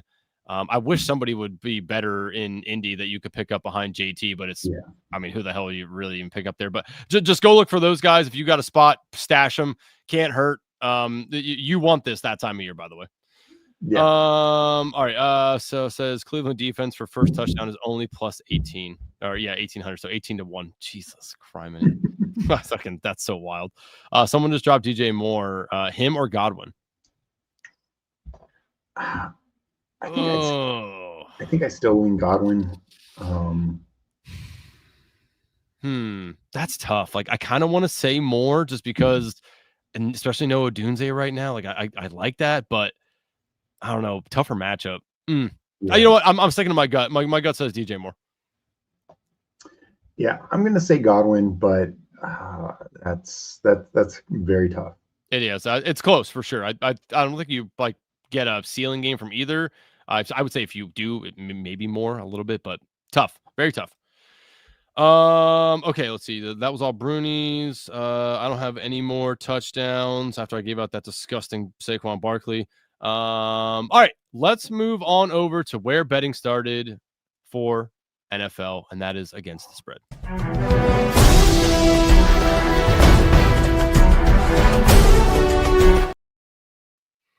All right, against the spread. Steve, I got 2. Bruni has 1. He has 3, so you can feel free to whatever you want to do there. But I've already alluded to this. This team lost last week, and they're going to come out and absolutely hammer, pedal to the metal. Give me the Rams. I got it at -8. I've already bet this 3 times, by the way, because I knew it was going to go up. I bet it once, and I was like, okay, I feel good. And then later on that night, I was like, I'm going to bet it again. I just like it. And I thought about it. I'm like, this is going to go up. Like, it's not going to go down, which If you check over right now, it is 8.5 or 9 in some places. So I'm glad I bet it at 8. But Rams -8, I'll take it 8 and 9. You honestly, move this up to 14 if you want. I think the Rams actually come out and absolutely smash the Cardinals. I love the Cardinals for fantasy, but in the game, I just think the Rams dominate here. Give me the Rams -8. Yeah. I mean, I'm with you. I think the Rams just have a big game. Cards are really banged up. Also, some key defensive guys like Walter Nolan, one or two others. Names escaping right now. Of course, no Benson, no Marv. Harrison, so yeah. And obviously, we haven't even talked about it, but Kyler Murray, they're like, you're dead to us. You're dead to us, brother. You ain't coming back. Don't even think you're coming back next year. Get the fuck out of here. We're gonna trade you. You can go play baseball if you want. They don't want anything to do with Kyler Murray. Yeah. No, I like I said, I think the Rams put up a big number. Yeah. Yes. I'm gonna lose a lot of money if the Rams don't cover this 8. I'll tell you that right now. Yikes. All right. So you know what? I'll give out one of Bruni's here. Bruni has the Bengals +6. Looks like it's down to 5.5 most places, but when Bruni obviously did this, he took it at 6. So he has Bengals +6. I'm assuming that he just thinks it's going to be a close game. Good game script for both teams. Actually, if this could be a shootout potentially as well. So in a shootout, you kind of want to take some points, right? I think that's kind of what his thought process would be here. I don't want to touch it personally because I've seen the Bills be very wildly inconsistent where they either smash teams or they look like dog shit. So I don't really want to touch it. And Burrow's second game back, he looked good for game 1, but I haven't seen enough of it yet to fully trust it. And plus the Bengals defense is poopy. I don't care what anyone says. Their defense is still poopy, even though they're playing a little bit better. I don't want to touch it, but Bruni has Bengals +6. Yeah. I mean, I think I can pretty much say for certainty. I know Meg would like that. She believes in Burrow this week. I could see going, Burrow still having a good game, but yeah, the Bills winning by 7-8, type game. So it's tough for me, but I at least understand it. Like Burrow, you could just tell the whole team looked better last week. They just feel like they're, I don't know, probably it feels like they're playing for more. And honestly, even the week before with Flacco, they made it tight on the Patriots, who are probably the most consistent team, at least in the AFC right now. Yep. Jamie Piro says Rams -22.5 at +400. I mean, I don't know if you want to go that high with it, but I'd rather just put a lot more money at like -10 than take the +400 personally. That's so funny. All right. What do you got? So, some of these bigger spreads, and this one might be one I look to tease down a little bit, or like take it down a point or two. I'd like to get it at 6.5. It's 7.5. Denver over the Raiders. I just think the Raiders are a bad team. I know this was a very close game in that Thursday night, 3-4 weeks ago, but I just think Denver is too good. They're coming off a game where they almost gave up to Washington. I don't think they slip up here against the Raiders. I think Geno gets sacked 10 times this game. I mean, that Broncos defense is so good. And I just think it's going to be tough sledding for the Raiders. So I'll probably try, when I bet it, I'll probably bring it down to like 6.5. So touchdown wins. And, I don't want to lose on the Broncos winning by a touchdown. Yeah, I was trying to see. I think I have to go to DK to see it, but you just said Geno to get sacked 10 times. I was just curious to see like if I could get just an over on sack totals for them, like teed up to like 8 or something like that. Do they have that over there? Do you know? I always forget. Usually you can find it somewhere. Here, defensive props. It's generally not under there. It's under. There's usually a team sack somewhere. Here, team props maybe. No, let me. There's turnovers. Look. No, not that. Because when I went in there, like I see here, Steam. Oh no, that's special teams. Never mind, that's not going to be there. Yeah, when I go to defensive props, the only thing they have right now is safety stuff. They don't have anything for that, and maybe they just don't have it out yet. But yeah, sometimes they don't release it until essentially the night before. Yeah, that's if he got sacked 10 times, that'd be hilarious. The only thing that worries me about the Broncos is, and I know I said it for the Commanders, is they are coming off a game where they played so many snaps in an overtime victory. Like it's a lot. They almost played the entire overtime. Like they played 5 quarters essentially. That's a lot for a team to come back on, and then you're laying 7.5. Like, I'm not betting the game. I'm with you. Like, it's either betting the Broncos or nothing for me. I'm just not going to do that because I've seen this time and time again, and I've been burned multiple times on betting on teams coming off of overtime, especially when they play a lot in that overtime and a lot of snaps. So Yeah. I'm not taking it, but it's Broncos or nothing for me as well. It's just, it scares me on how much they played. That was a lot. They played a ton of snaps. Yeah, no, they did. Yeah. All right. Next one up for Broondog. Speaking of overtime, he likes our Manders -1.5. You should have taken, if you like the Manders, I looked at him and I wanted to take the +3 because what was the harm in taking +3, right? It was either you get Marcus Mariota with 3 points against 9, but terrible JJ McCarthy, or you had the option of Jaden Daniels coming back. And then you get Jaden Daniels +3. So I never took it. I should have. And now I'm kicking myself because I would love to take them +3, but I'm not laying the 1.5 either. Again, Commanders coming off a lot of snaps played in that overtime game, but Bruni likes them at -1.5.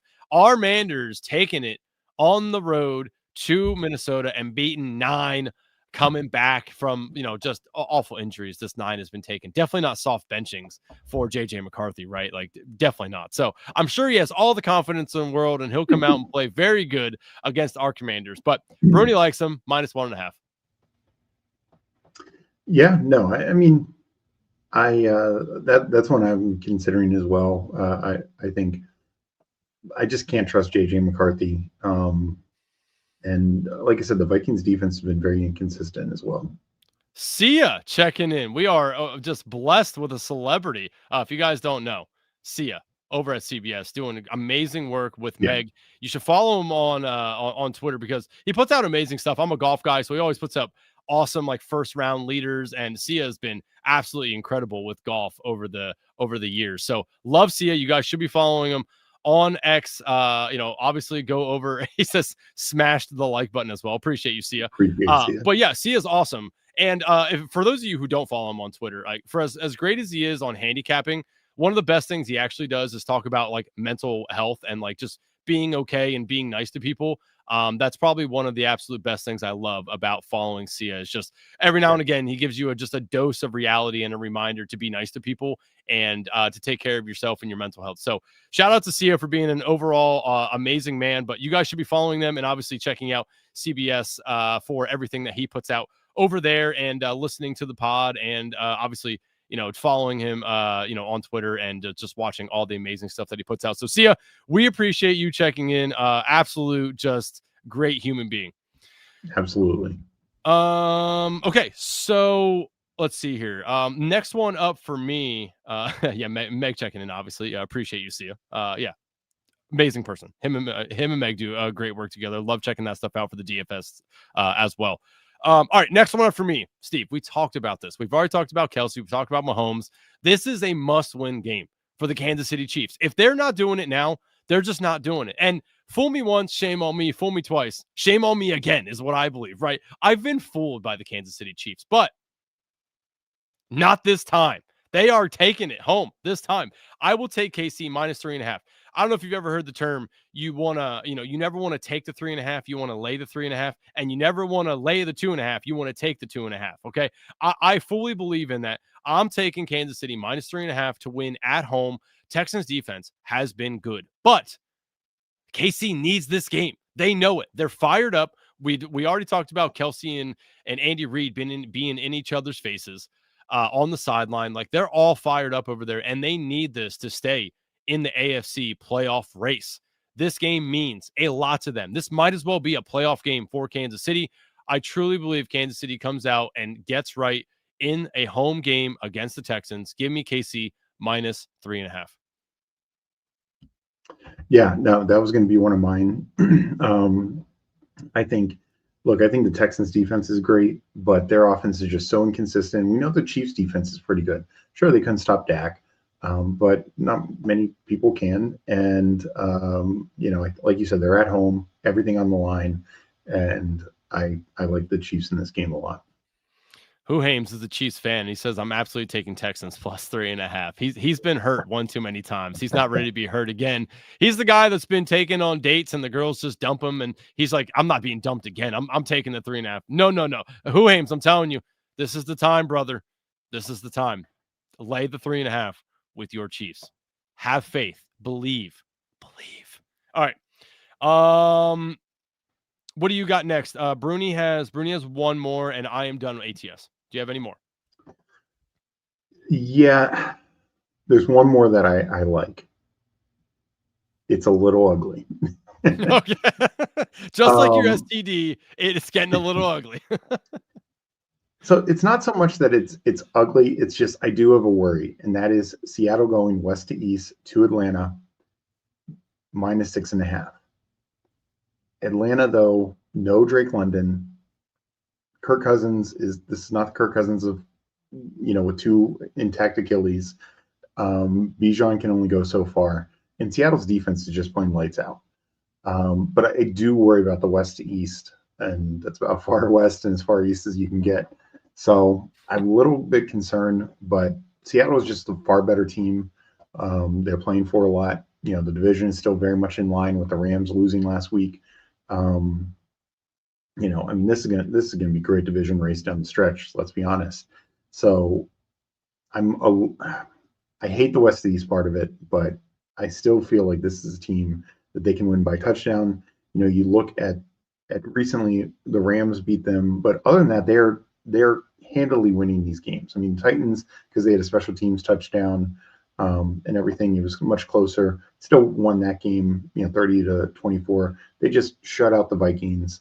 The Cardinals, they put up 44 against Washington. They put up 38-14, 44-12, 22 was that Cardinals game. They're winning pretty handily by, more than a touchdown recently. And I think that continues. The Falcons just don't scare me against that defense.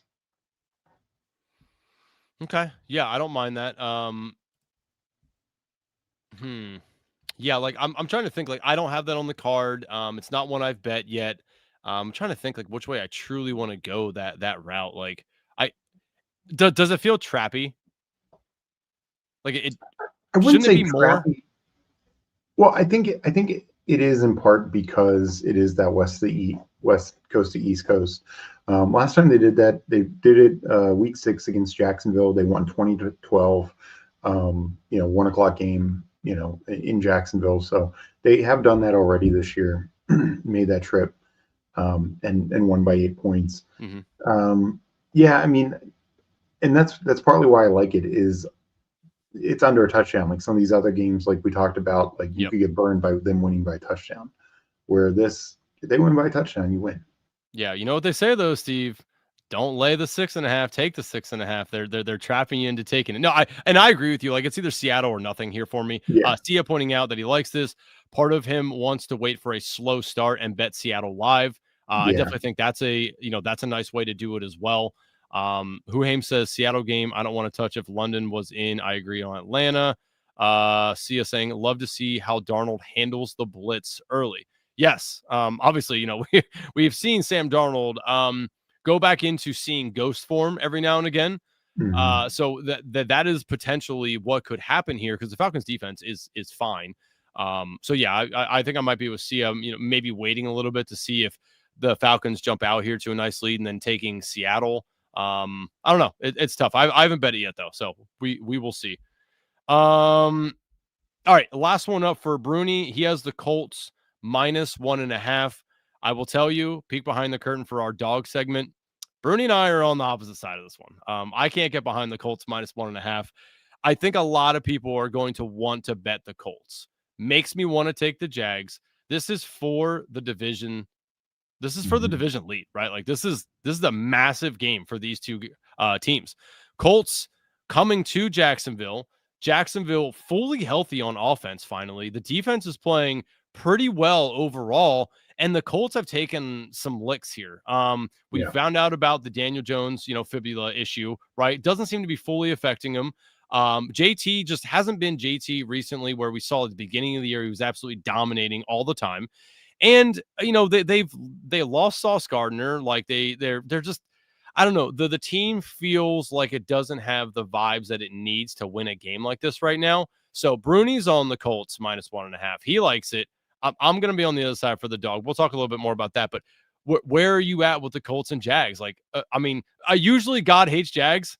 God loves Jags this year. Jags are performing well. Liam Cohen is doing very well this year with what he has, and I think the Jags. I think the Jags win this one. Yeah, I think, like you said, it's kind of one of those. They're getting healthy at the right time. No Travis Hunter, but they replaced him with Jacoby Myers. Their defense is a little bit more inconsistent, but has played better of late.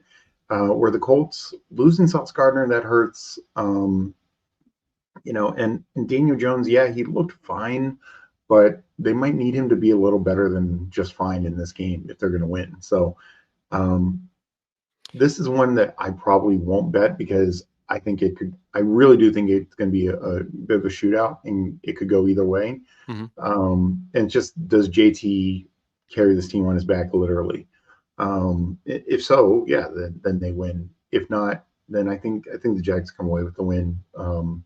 So I'll probably avoid this game from that. I probably just take the over in this game because I think one way or another there's going to be a point scored. Yeah, I was just looking at the betting splits over on DK. Right now, 53% of the money for money line bets is on the Colts.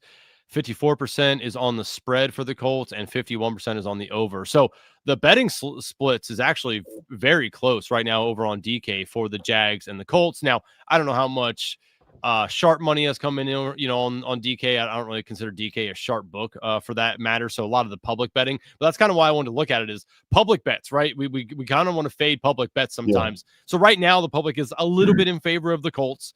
I'll wait to fully bet this one because I do like the Jags in this, but I will wait to fully bet this one till closer to kickoff because I think that we're going to see a lot more money from the public come in on the Colts, and I'd much rather take the Jags +2 to 2.5, whatever I can get it at, as opposed to the 1.5. But yeah, man, this is a tough one. As Mike Ross pointing out, this game kind of screams OT or even a tie. That would be interesting. I could see that happening as well. Yeah, so very interesting this game here. Anything else ATS wise for you? No, not this week. I mean, too many big spreads are just bad matchups. Like I can't. I think the Browns win this game, but 4.5. Ooh, no. Yep. Can't do it. Yeah, that's tough. All right. They so win this game 3-0. I don't want to lose that way. We could go. I mean, maybe you just want to play that game. No touchdown scored. That'd be awesome. That could be all right. the way. Let's go to the last segment for the evening, and that is the dogs.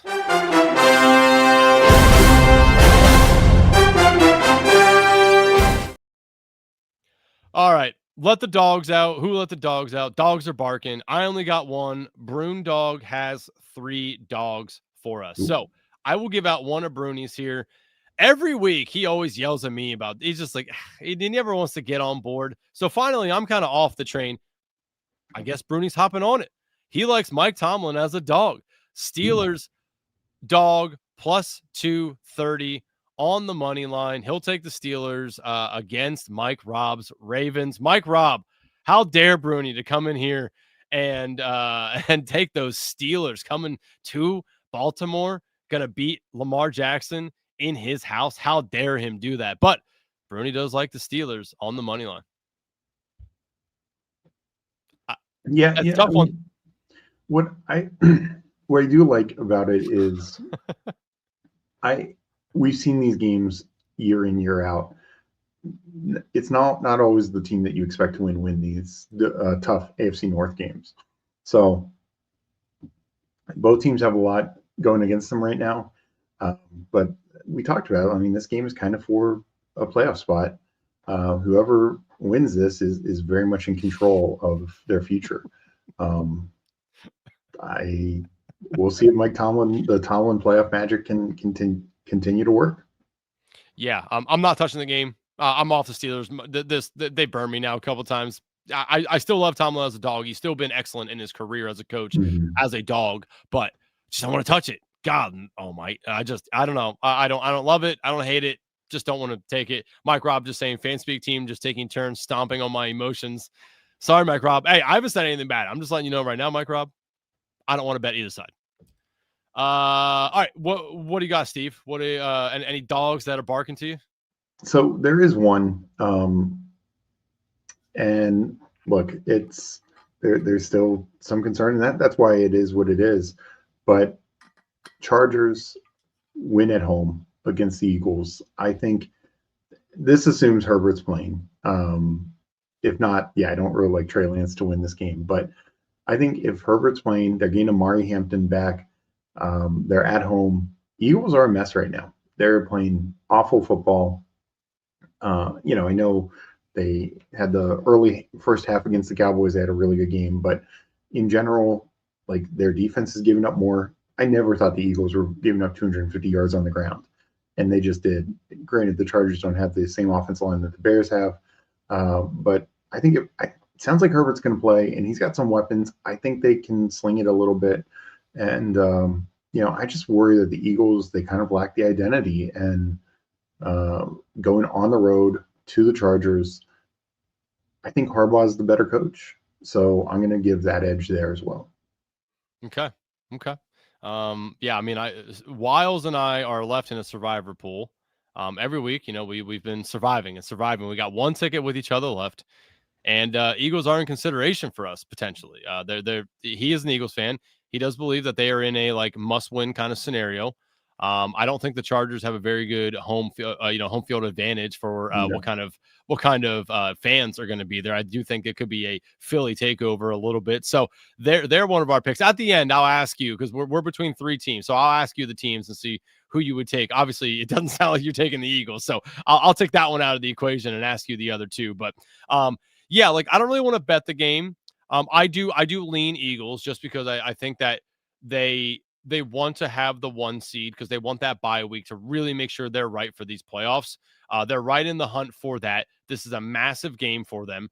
It would have been better for the survivor pick anyway if the Cowboys would have won last night, because then that really lights a fire under the Eagles. But I still think that they get up for this game. So I lean Eagles, but I don't think I really want to bet that. I think I'll just obviously lose money on Saquon Barkley touchdown. So, all right. We've already talked about it, so I might as well just give you my dog. Jags plus 104 against the Colts. We talked about it here for a little bit, but I like the spot for the Jags. It's at home. It's for the division lead. Like, the Jags are amped up. They're healthy on offense. The defense is playing pretty well. Liam Cohen has absolutely talked to this team and had them bought in to what he is selling them. I really like what he's done with this team throughout the year. Trevor Lawrence can pass the ball. He has Brian Thomas back. He got Brenton Strange back, which is massive for this team, by the way. If you guys haven't seen what Brenton Strange has already done for the team, it's a lot. So I really like what the Jags are bringing to the table. I think the Colts are just kind of wishy-washy right now, a little faulty. I like the Colts team overall, but in this spot on the road, I feel like they need JT to really win it for them. Without that happening, and I think Liam Cohen knows that, if they stop JT, I think that they are in some trouble in this game. So I'm taking the Jags. It's a really small dog. It's plus 106 right now. But just like the Jags overall, I feel like the team is firing on all cylinders right now. And we've seen them win some big games, i.e. in Kansas City. So I know that they can do it in big time games. Yeah. No, like I said, I think if JT can, have one of his 180 combined yards, 3 touchdown games, then the Colts are going to win. But I just don't know if Daniel Jones, sure, he's able to still play, but I just don't know if he can carry this team enough. So I like that. I mean, instead of taking the 1.5, might as well just take the plus money here, and say they go, take the Jags. Yep. All right, that was my last dog. Bruni's second dog is so we gave out the Steelers. We're gonna go to Mr. Tyrod Taylor and the New York Fighting Jets at home dogs to the Dolphins. Dolphins almost blew it last week because I watched that game closely. That was my survivor pick last week, was the Dolphins, and they almost blew it to the Saints. They absolutely tried to lose that game on all aspects after halftime. So Bruni's on the Jets Jets money line. That's plus 130. I do like the Jets plus 3. It's not on my card, but if I'm leaning this way, I like the Jets plus 3. Defense is playing pretty good. Tyrod's a dog, and Tyrod is pretty good ATS. If you go back and look, I forget what the stats are, but he is very good ATS. So overall, I think it's a pretty good pick for Bruni, but Bruni taking the Jets plus 130. Yeah, I think the other interesting thing, so for me, and I know the odds would be different, but if this was in Miami, I'd take Miami. But Miami in the winter, I haven't seen the latest weather report, but I know it's going to be cold. I think there might be some precipitation and winds. That's usually doesn't bode well for Miami in December. Yep. So I think that is good for the Jets. And this is an ugly game. So I generally don't want to touch it, but my lean, if I'm taking one, is the Jets at home. Yep. Yeah, I mean, obviously, what was it when they were in the playoff game with the Bills? They were wearing shirts that say, "I wish it was colder." Yeah. Yeah, that didn't work out for him either. So yeah, fade the Dolphins in cold weather. Do you got any other dogs? I don't. Okay. I mean, I'm kind of with you on the Jags one, but that's about it. There's not a lot of true underdogs I like in this week. Yep. All right. Bruni's last dog, and this should shock absolutely no one. If you know Bruni, he'd be taking the thing and sticking it to his damn head right now, because that's what he always does. He's taking his Bears plus 265 to go in and upset the Green Bay Packers in Lambeau. I don't know, man. I can't buy it. I can't. Noah Dunze. Bears are faulty in my eyes. They barely beat us. They beat us because of a fumble that happened because there was some rain and, the handoff was terrible. They beat some teams when they kind of shouldn't have, and they're on a streak of takeaways. That's eventually going to come to an end. Without that, I don't think the Bears are where they are right now. Like, I can't get behind it. But for Bruni, I hope it does, because, he needs a win right now, and the Bears plus 265, he will take that in Lambeau. Yeah, I considered doing Bears plus 6.5 because I think the game could be close. Mm-hmm. But I think the Packers probably at home come away with the win. Okay. Yeah. I'm on the opposite side of that from Bruni, but best of luck, Bruni, because I hope for you, brother, your Bears can come through for you. I would maybe hedge that a little bit with the plus 6.5, because I do agree with you. I think that's too many points for the Bears and Packers game, but the money line for the Bears is looking a little grim at this moment. Yeah. Okay. So survivor pick. Just want to get your input here. Okay. All right. Jake and I could take either side of the Commanders-Vikings game. I kind of want to take the Commanders on that side, but I don't love it. So we could take either side of that. The other ones that we're actually considering is we do have the Browns, so we could take the Browns to beat the Titans. Interesting. We could take the Packers to beat the Bears. I kind of like that as well. Or obviously, like I said, we were both considering the Philadelphia Eagles going to LA and beating them. So unfortunately, we don't have any of the really nice games. Like we don't have the Rams. We can't use some of that because the Survivor, you know how that goes. So out of those matchups, where would you be leaning? I mean, and I could be wrong. And, a lot of it is, I think Herbert will still be able to play pretty well. So I just don't want to, I wouldn't want to bet against the Chargers. To me, I think the Washington game is kind of a coin flip. I think the Browns game is kind of a coin flip. So those, I think Washington and the Browns are my leans in both those games, especially the Browns at home. But yeah, I struggle against those. Packers, I think they get the win, but they're definitely playing the best offense, the best team of these, I guess Chargers as well, Eagles versus Chargers. But I probably would just take the Browns. This is like the only spot you're going to take the Browns. Like I would rather have keep the Eagles in my pocket. I think I'd rather keep the Packers in my pocket for another week. Yeah, you need to get there to play them, but I would like them more in a future game where this is probably like the last game I'd play either Washington, Vikings, or Browns. Okay. So that's kind of the way I look at it. I understand like you're this far into it where it's like, you want to keep surviving, but Yeah. yeah, I don't know. It's just you only have so few teams left that you can use, right? Correct. Yeah. So, like, I have a question. Do you have some of the teams that are on bye this week left? We don't have the Patriots. We would Okay. have the Giants. Yeah, but that's not We one. have the 49ers, which next week the Niners have a really nice matchup because they play the Titans. Yeah. So we kind of were keeping the Eagles for this upcoming matchup for the Raiders, but we're kind of in a spot now where like, well, we don't know what to do, so maybe we do take the Eagles because we do kind of like that. I But mean, I and play Eagles week 16 against Washington. That's when I'd save I them mean for. that's true as well. That's true as well. God, I got to root against my own team. Oh yikes. Yeah, that's true. And I kind of want to take the Browns, but the thought is you can see who has what available. Literally, there's Okay. 366 teams left. 366 teams have the Browns. So we're like, a lot of people might take the Browns. Do we want to just pivot off that just in case the Browns lose and then a massive amount of people lose and we're hanging in there? You know what I mean? Like there's some strategy to it, obviously. So it's like I don't know. I don't know what to do. It's a tough one for us because this is for a lot of money, Steve. Like Yeah. it's for Yeah. 58 grand. Well, almost 60. Yeah. It's a lot of money. Oh, I know. I know. To me, I know the Eagles are a very good team. They just Yeah. don't always play like it. And they're going to the Chargers, who, If sure, they've had some stinker game, a couple games where they've played down, but generally speaking, Chargers have played a lot better. And they are getting Hampton back. I think that is big for them. I don't know. if it's Trey Lance, does that change your opinion?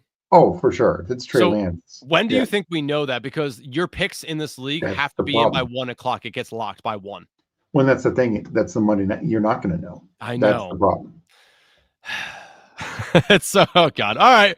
Well, I mean, you gave me some insight. I'm gonna keep digging, but Honestly, I think I'd take in that perspective of like so many people are going to take the Browns.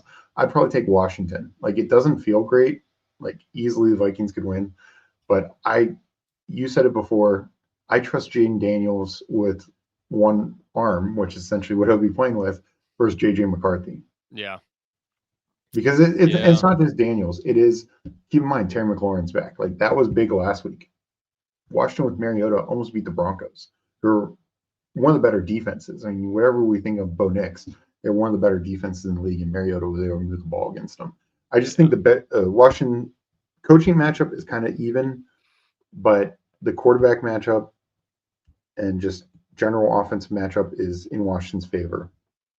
Yeah. I don't like that they're in the road, but that's about it. I know, yeah. Our rule of thumbs have always been like try not to take a lot of teams on the road, try not to take divisional games, which Yeah. unfortunately at this part of the year, you kind of got to throw some of the Yeah. stuff out of the window.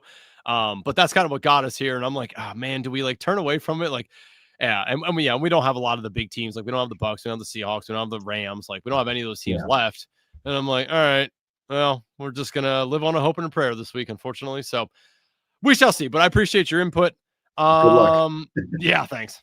All right. Well, I think that concludes everything for us this week. If you guys haven't already done so, tell a friend about the Fanspeak network. Sign up for Fanspeak Degen subscription, where for $39 or $34.99, you will get all the in-season content. That's bets, DFS, Battle Royale, and more. You get the articles, you get the Substack, you get to come over into our sweet-ass Discord and talk about all the nice bets we're on this week. We talk up some of the daily stuff as well.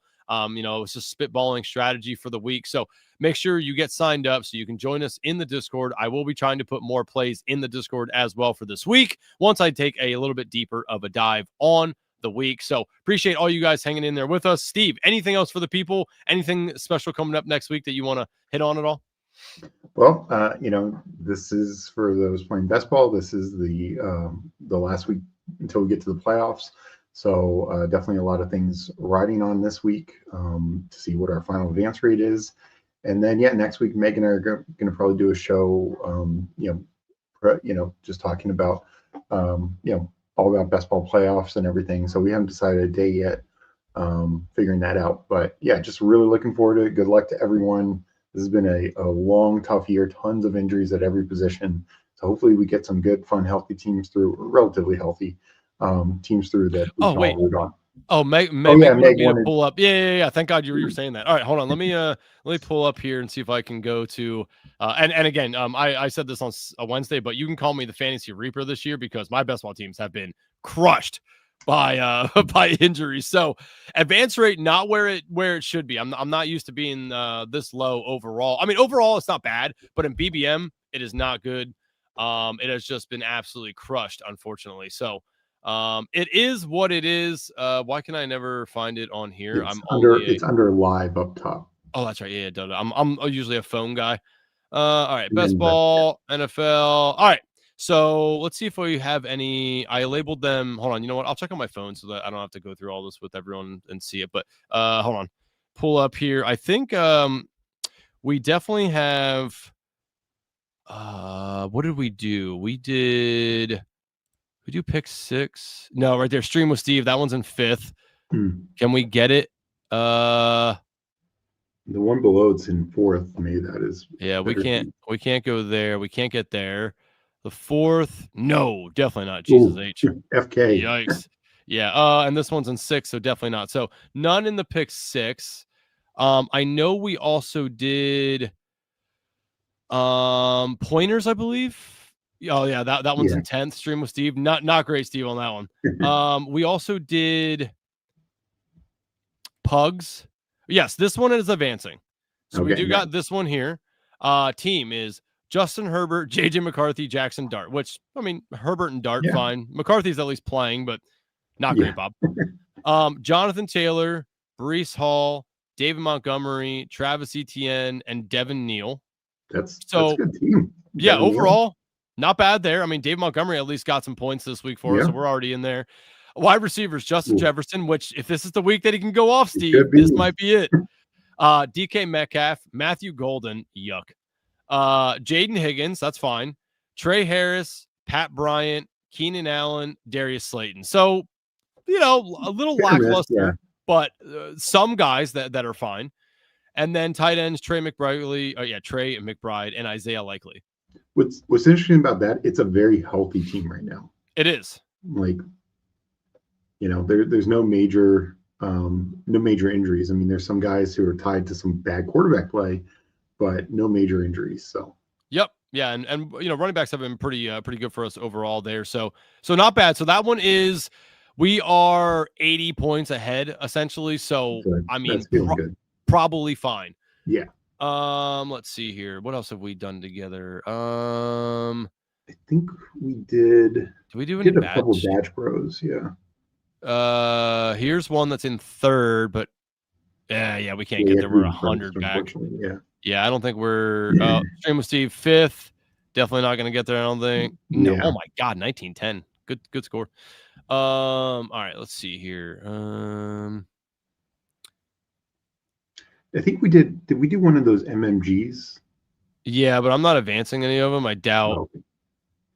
And in 4th. No, 200 out. Oof. Yeah, yikes. Let's see here.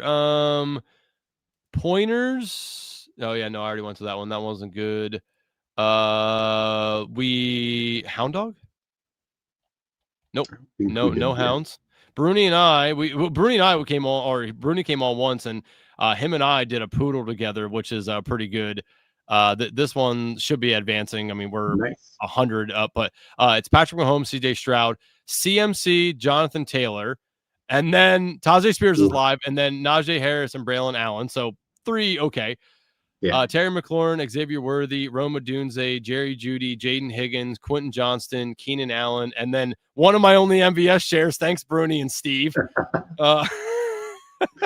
And then Travis Kelce, Jake Ferguson. So, but Bruni and I are going to advance this one. So that once that advances and you get CMC JT, that's one of the best combos to have. Yeah, so that one's fun. Let's see. Did we do anything else? I think we do a puppy? No, we did not do a puppy because I labeled all ours just Stream with Steve.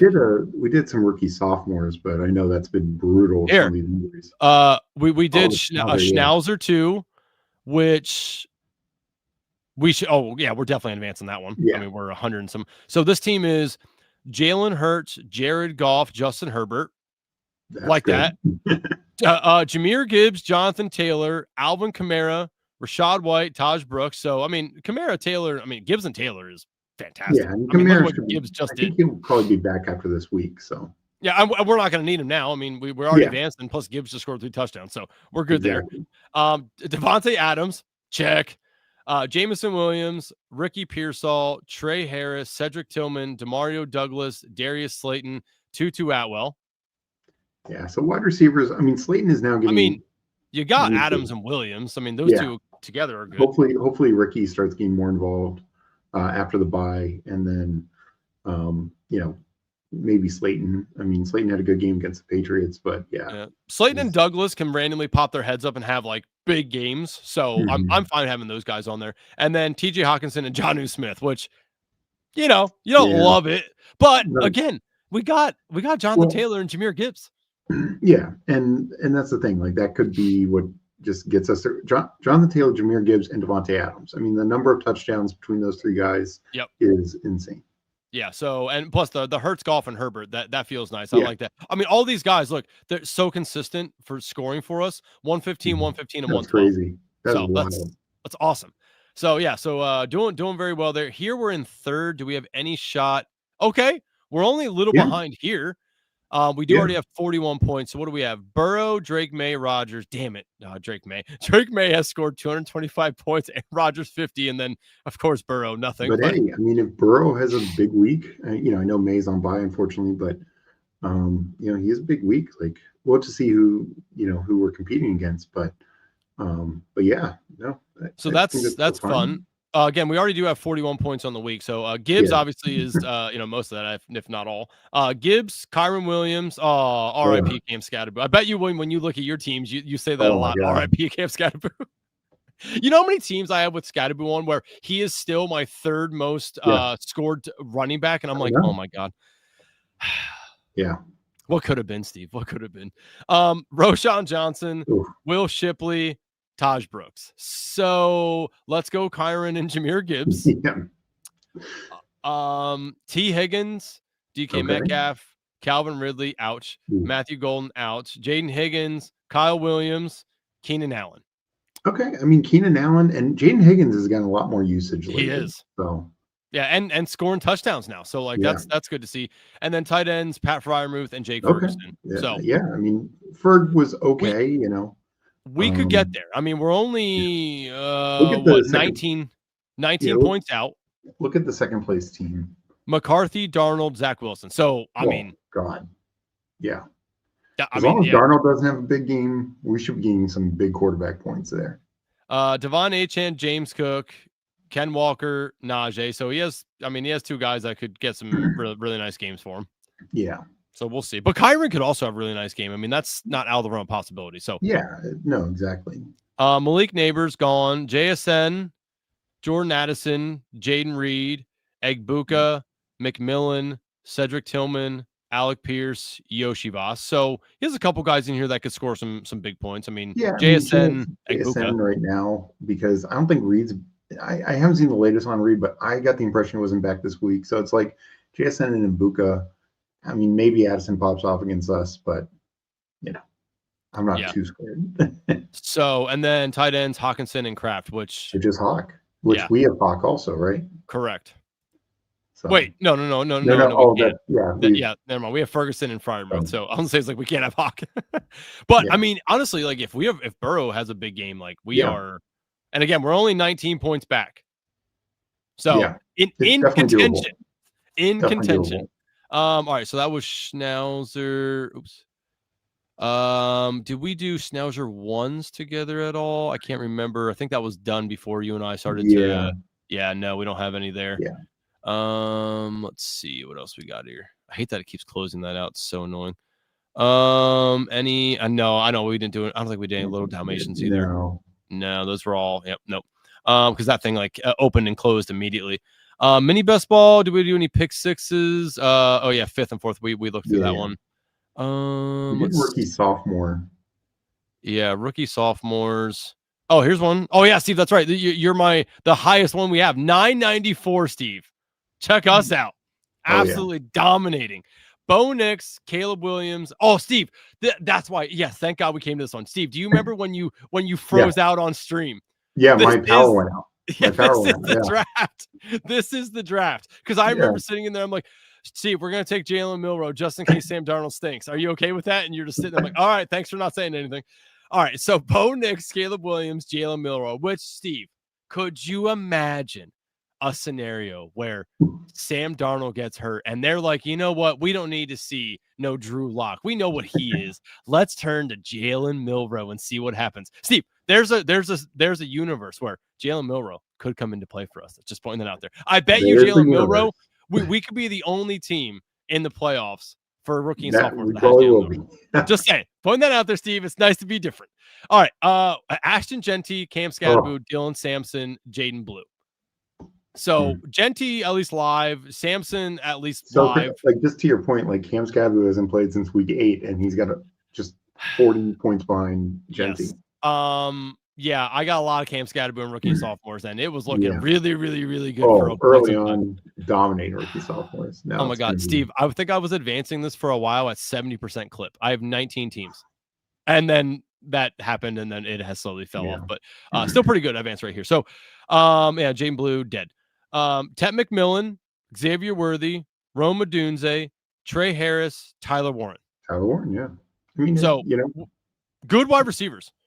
Yeah, especially after this weekend if Odunze is back. Yeah, and Nixon Caleb feels nice because if people get Penix through for whatever reason, he's dead.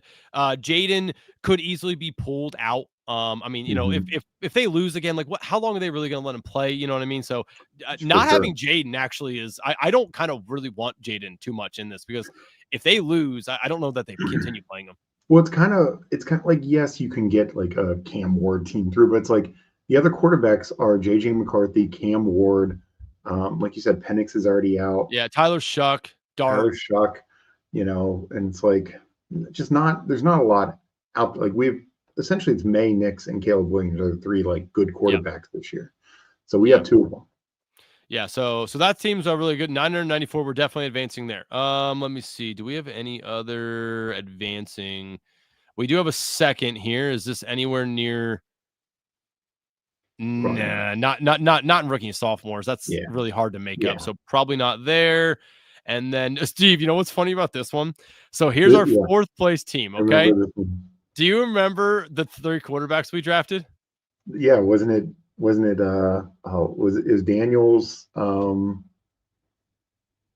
May Penix? I think it's Daniels May. Yeah, Daniels May McCarthy. We felt good. We're like, oh man, look at this combo of guys we got. Yeah. We're in 4th place, Steve.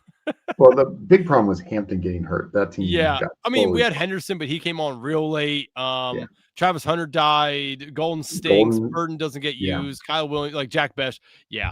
So we did not execute that properly. Also, wait, is this the other one that we had a really good? Yeah, look at this. Daniels, Williams, May. We felt awesome about this. We're in 2nd with not enough juice because Bucky Irving, if Bucky Irving didn't die early in the year, RJ Harvey now coming on real nice. Tootin's playing. Sampson's live. We have Odunze, Golden stinks. Coleman can't fucking stay on the field. Trey Harris, Pat Bryant, like just wasn't enough. But man. But that's what happens when you go take 3 straight quarterbacks. You just kind of get unlucky down here. Like you can't take those guys. So, but I mean, we still finished 2nd. And I mean, yeah, we just can't. Wait, who's this guy have? Tyler Shuck, Spencer Rattler, Jackson Dart. Jackson Dart, you know, I mean, that saved him. Yeah, Hampton, Henderson, Judkins, like Henderson, Judkins now, BTJ, Harrison, McMillan, Higgins, Warren. Yeah. And to this point, this has actually been such a brutal rookie and sophomore year. So many quarterbacks, we named a couple, so many running backs, Bucky, Cam, Scadaboo, of course, Hampton, and then receivers also, guys like Hunter, guys like even Brock Bowers missing a significant portion. So a lot of big time injuries throughout.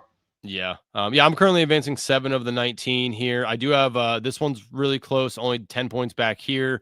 I got Bo Nix, Caleb Williams, JJ McCarthy, Genty, Scadaboo once again, and Dylan Sampson. So only Genty and Sampson.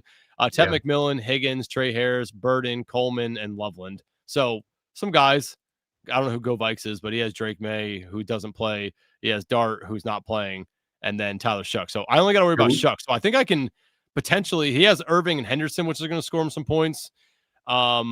But I think there's running backs are good this week with Hampton back, but yeah, there's a world where I at least can catch him. For sure. I mean, wait, who's your quarterback in that? And that one is it this? Yeah, it's this one right here. Bo Nix, Caleb Williams, JJ. Yeah. No, I mean, you definitely have the quarterback advantage with his two real guys not playing. I mean, Chuck might get 15 points, but yeah. Yep. Let's see. I was just looking at the chat here. Great show, guys, and shout out to Meg. Thanks, Sia. Appreciate you. Meg, Superflex on rookie and sophomores. I thought. Oh yeah, I know we have a Superflex in here too. Yeah. Which I think we're advancing the Superflex here. Is it this one? No, we did that. No, so we're not advancing that. No, I know. Yeah, it was that one that we did together, but did we do this one too? No. So it was just that one. We aren't advancing. Yeah, this puppy we did together here, which we're 7th, was not unfortunately what we needed. Bo Nix, Caleb Williams, CJ Stroud, Barkley, RJ Harvey, Joe Mixon. Oh, Joe Mixon. Cam Scatterboot, Rip. Dowdle came on there for a little bit. Neal, Devontae Smith, Roma Dunze, Ricky Pearsall, Trey Harris, Luther Burden, Hollywood Brown, Tutu, MVS, Steve, and then Isaiah Likely, Zach Ertz, and Dalton Schultz. So didn't bring that one home, unfortunately. There. So we do got a few live teams though, Steve. So hopefully we can cash and bring some money back here. Yeah, absolutely. Yep. Yeah, Meg, I'm still crying myself to sleep about Scatterboo injury. Man, FK really gave his opponents to FK in drafts this year. Yeah, we were in a lot of drafts with FK, and I see him at the top of a lot of my leagues here. So, yep. So, cool. Well, hey, I appreciate everyone hanging in there with us. Definitely a long show here for tonight, 2 hours and 15 minutes rolling. So, appreciate you, Steve, hopping in here in Bruni's hiatus. Next week, once again, people coming to you almost every single day with live content. Make sure you are watching. Every single day we go live, hit that notification so you can get in and mix it up with all of the Fanspeak team.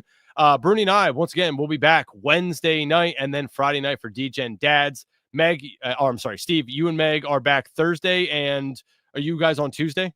I think we're going to do something on Tuesday. We might do another show. So we need to figure out we're definitely going to do something Tuesday and Thursday and Friday. Okay. Awesome. Good deal. Well, appreciate everyone hanging in there with us in the long one. See you guys next week. Get in the Discord. Will be a lot more convo going on. We appreciate every single one of you guys. As Bruni says, if you can't be good at it.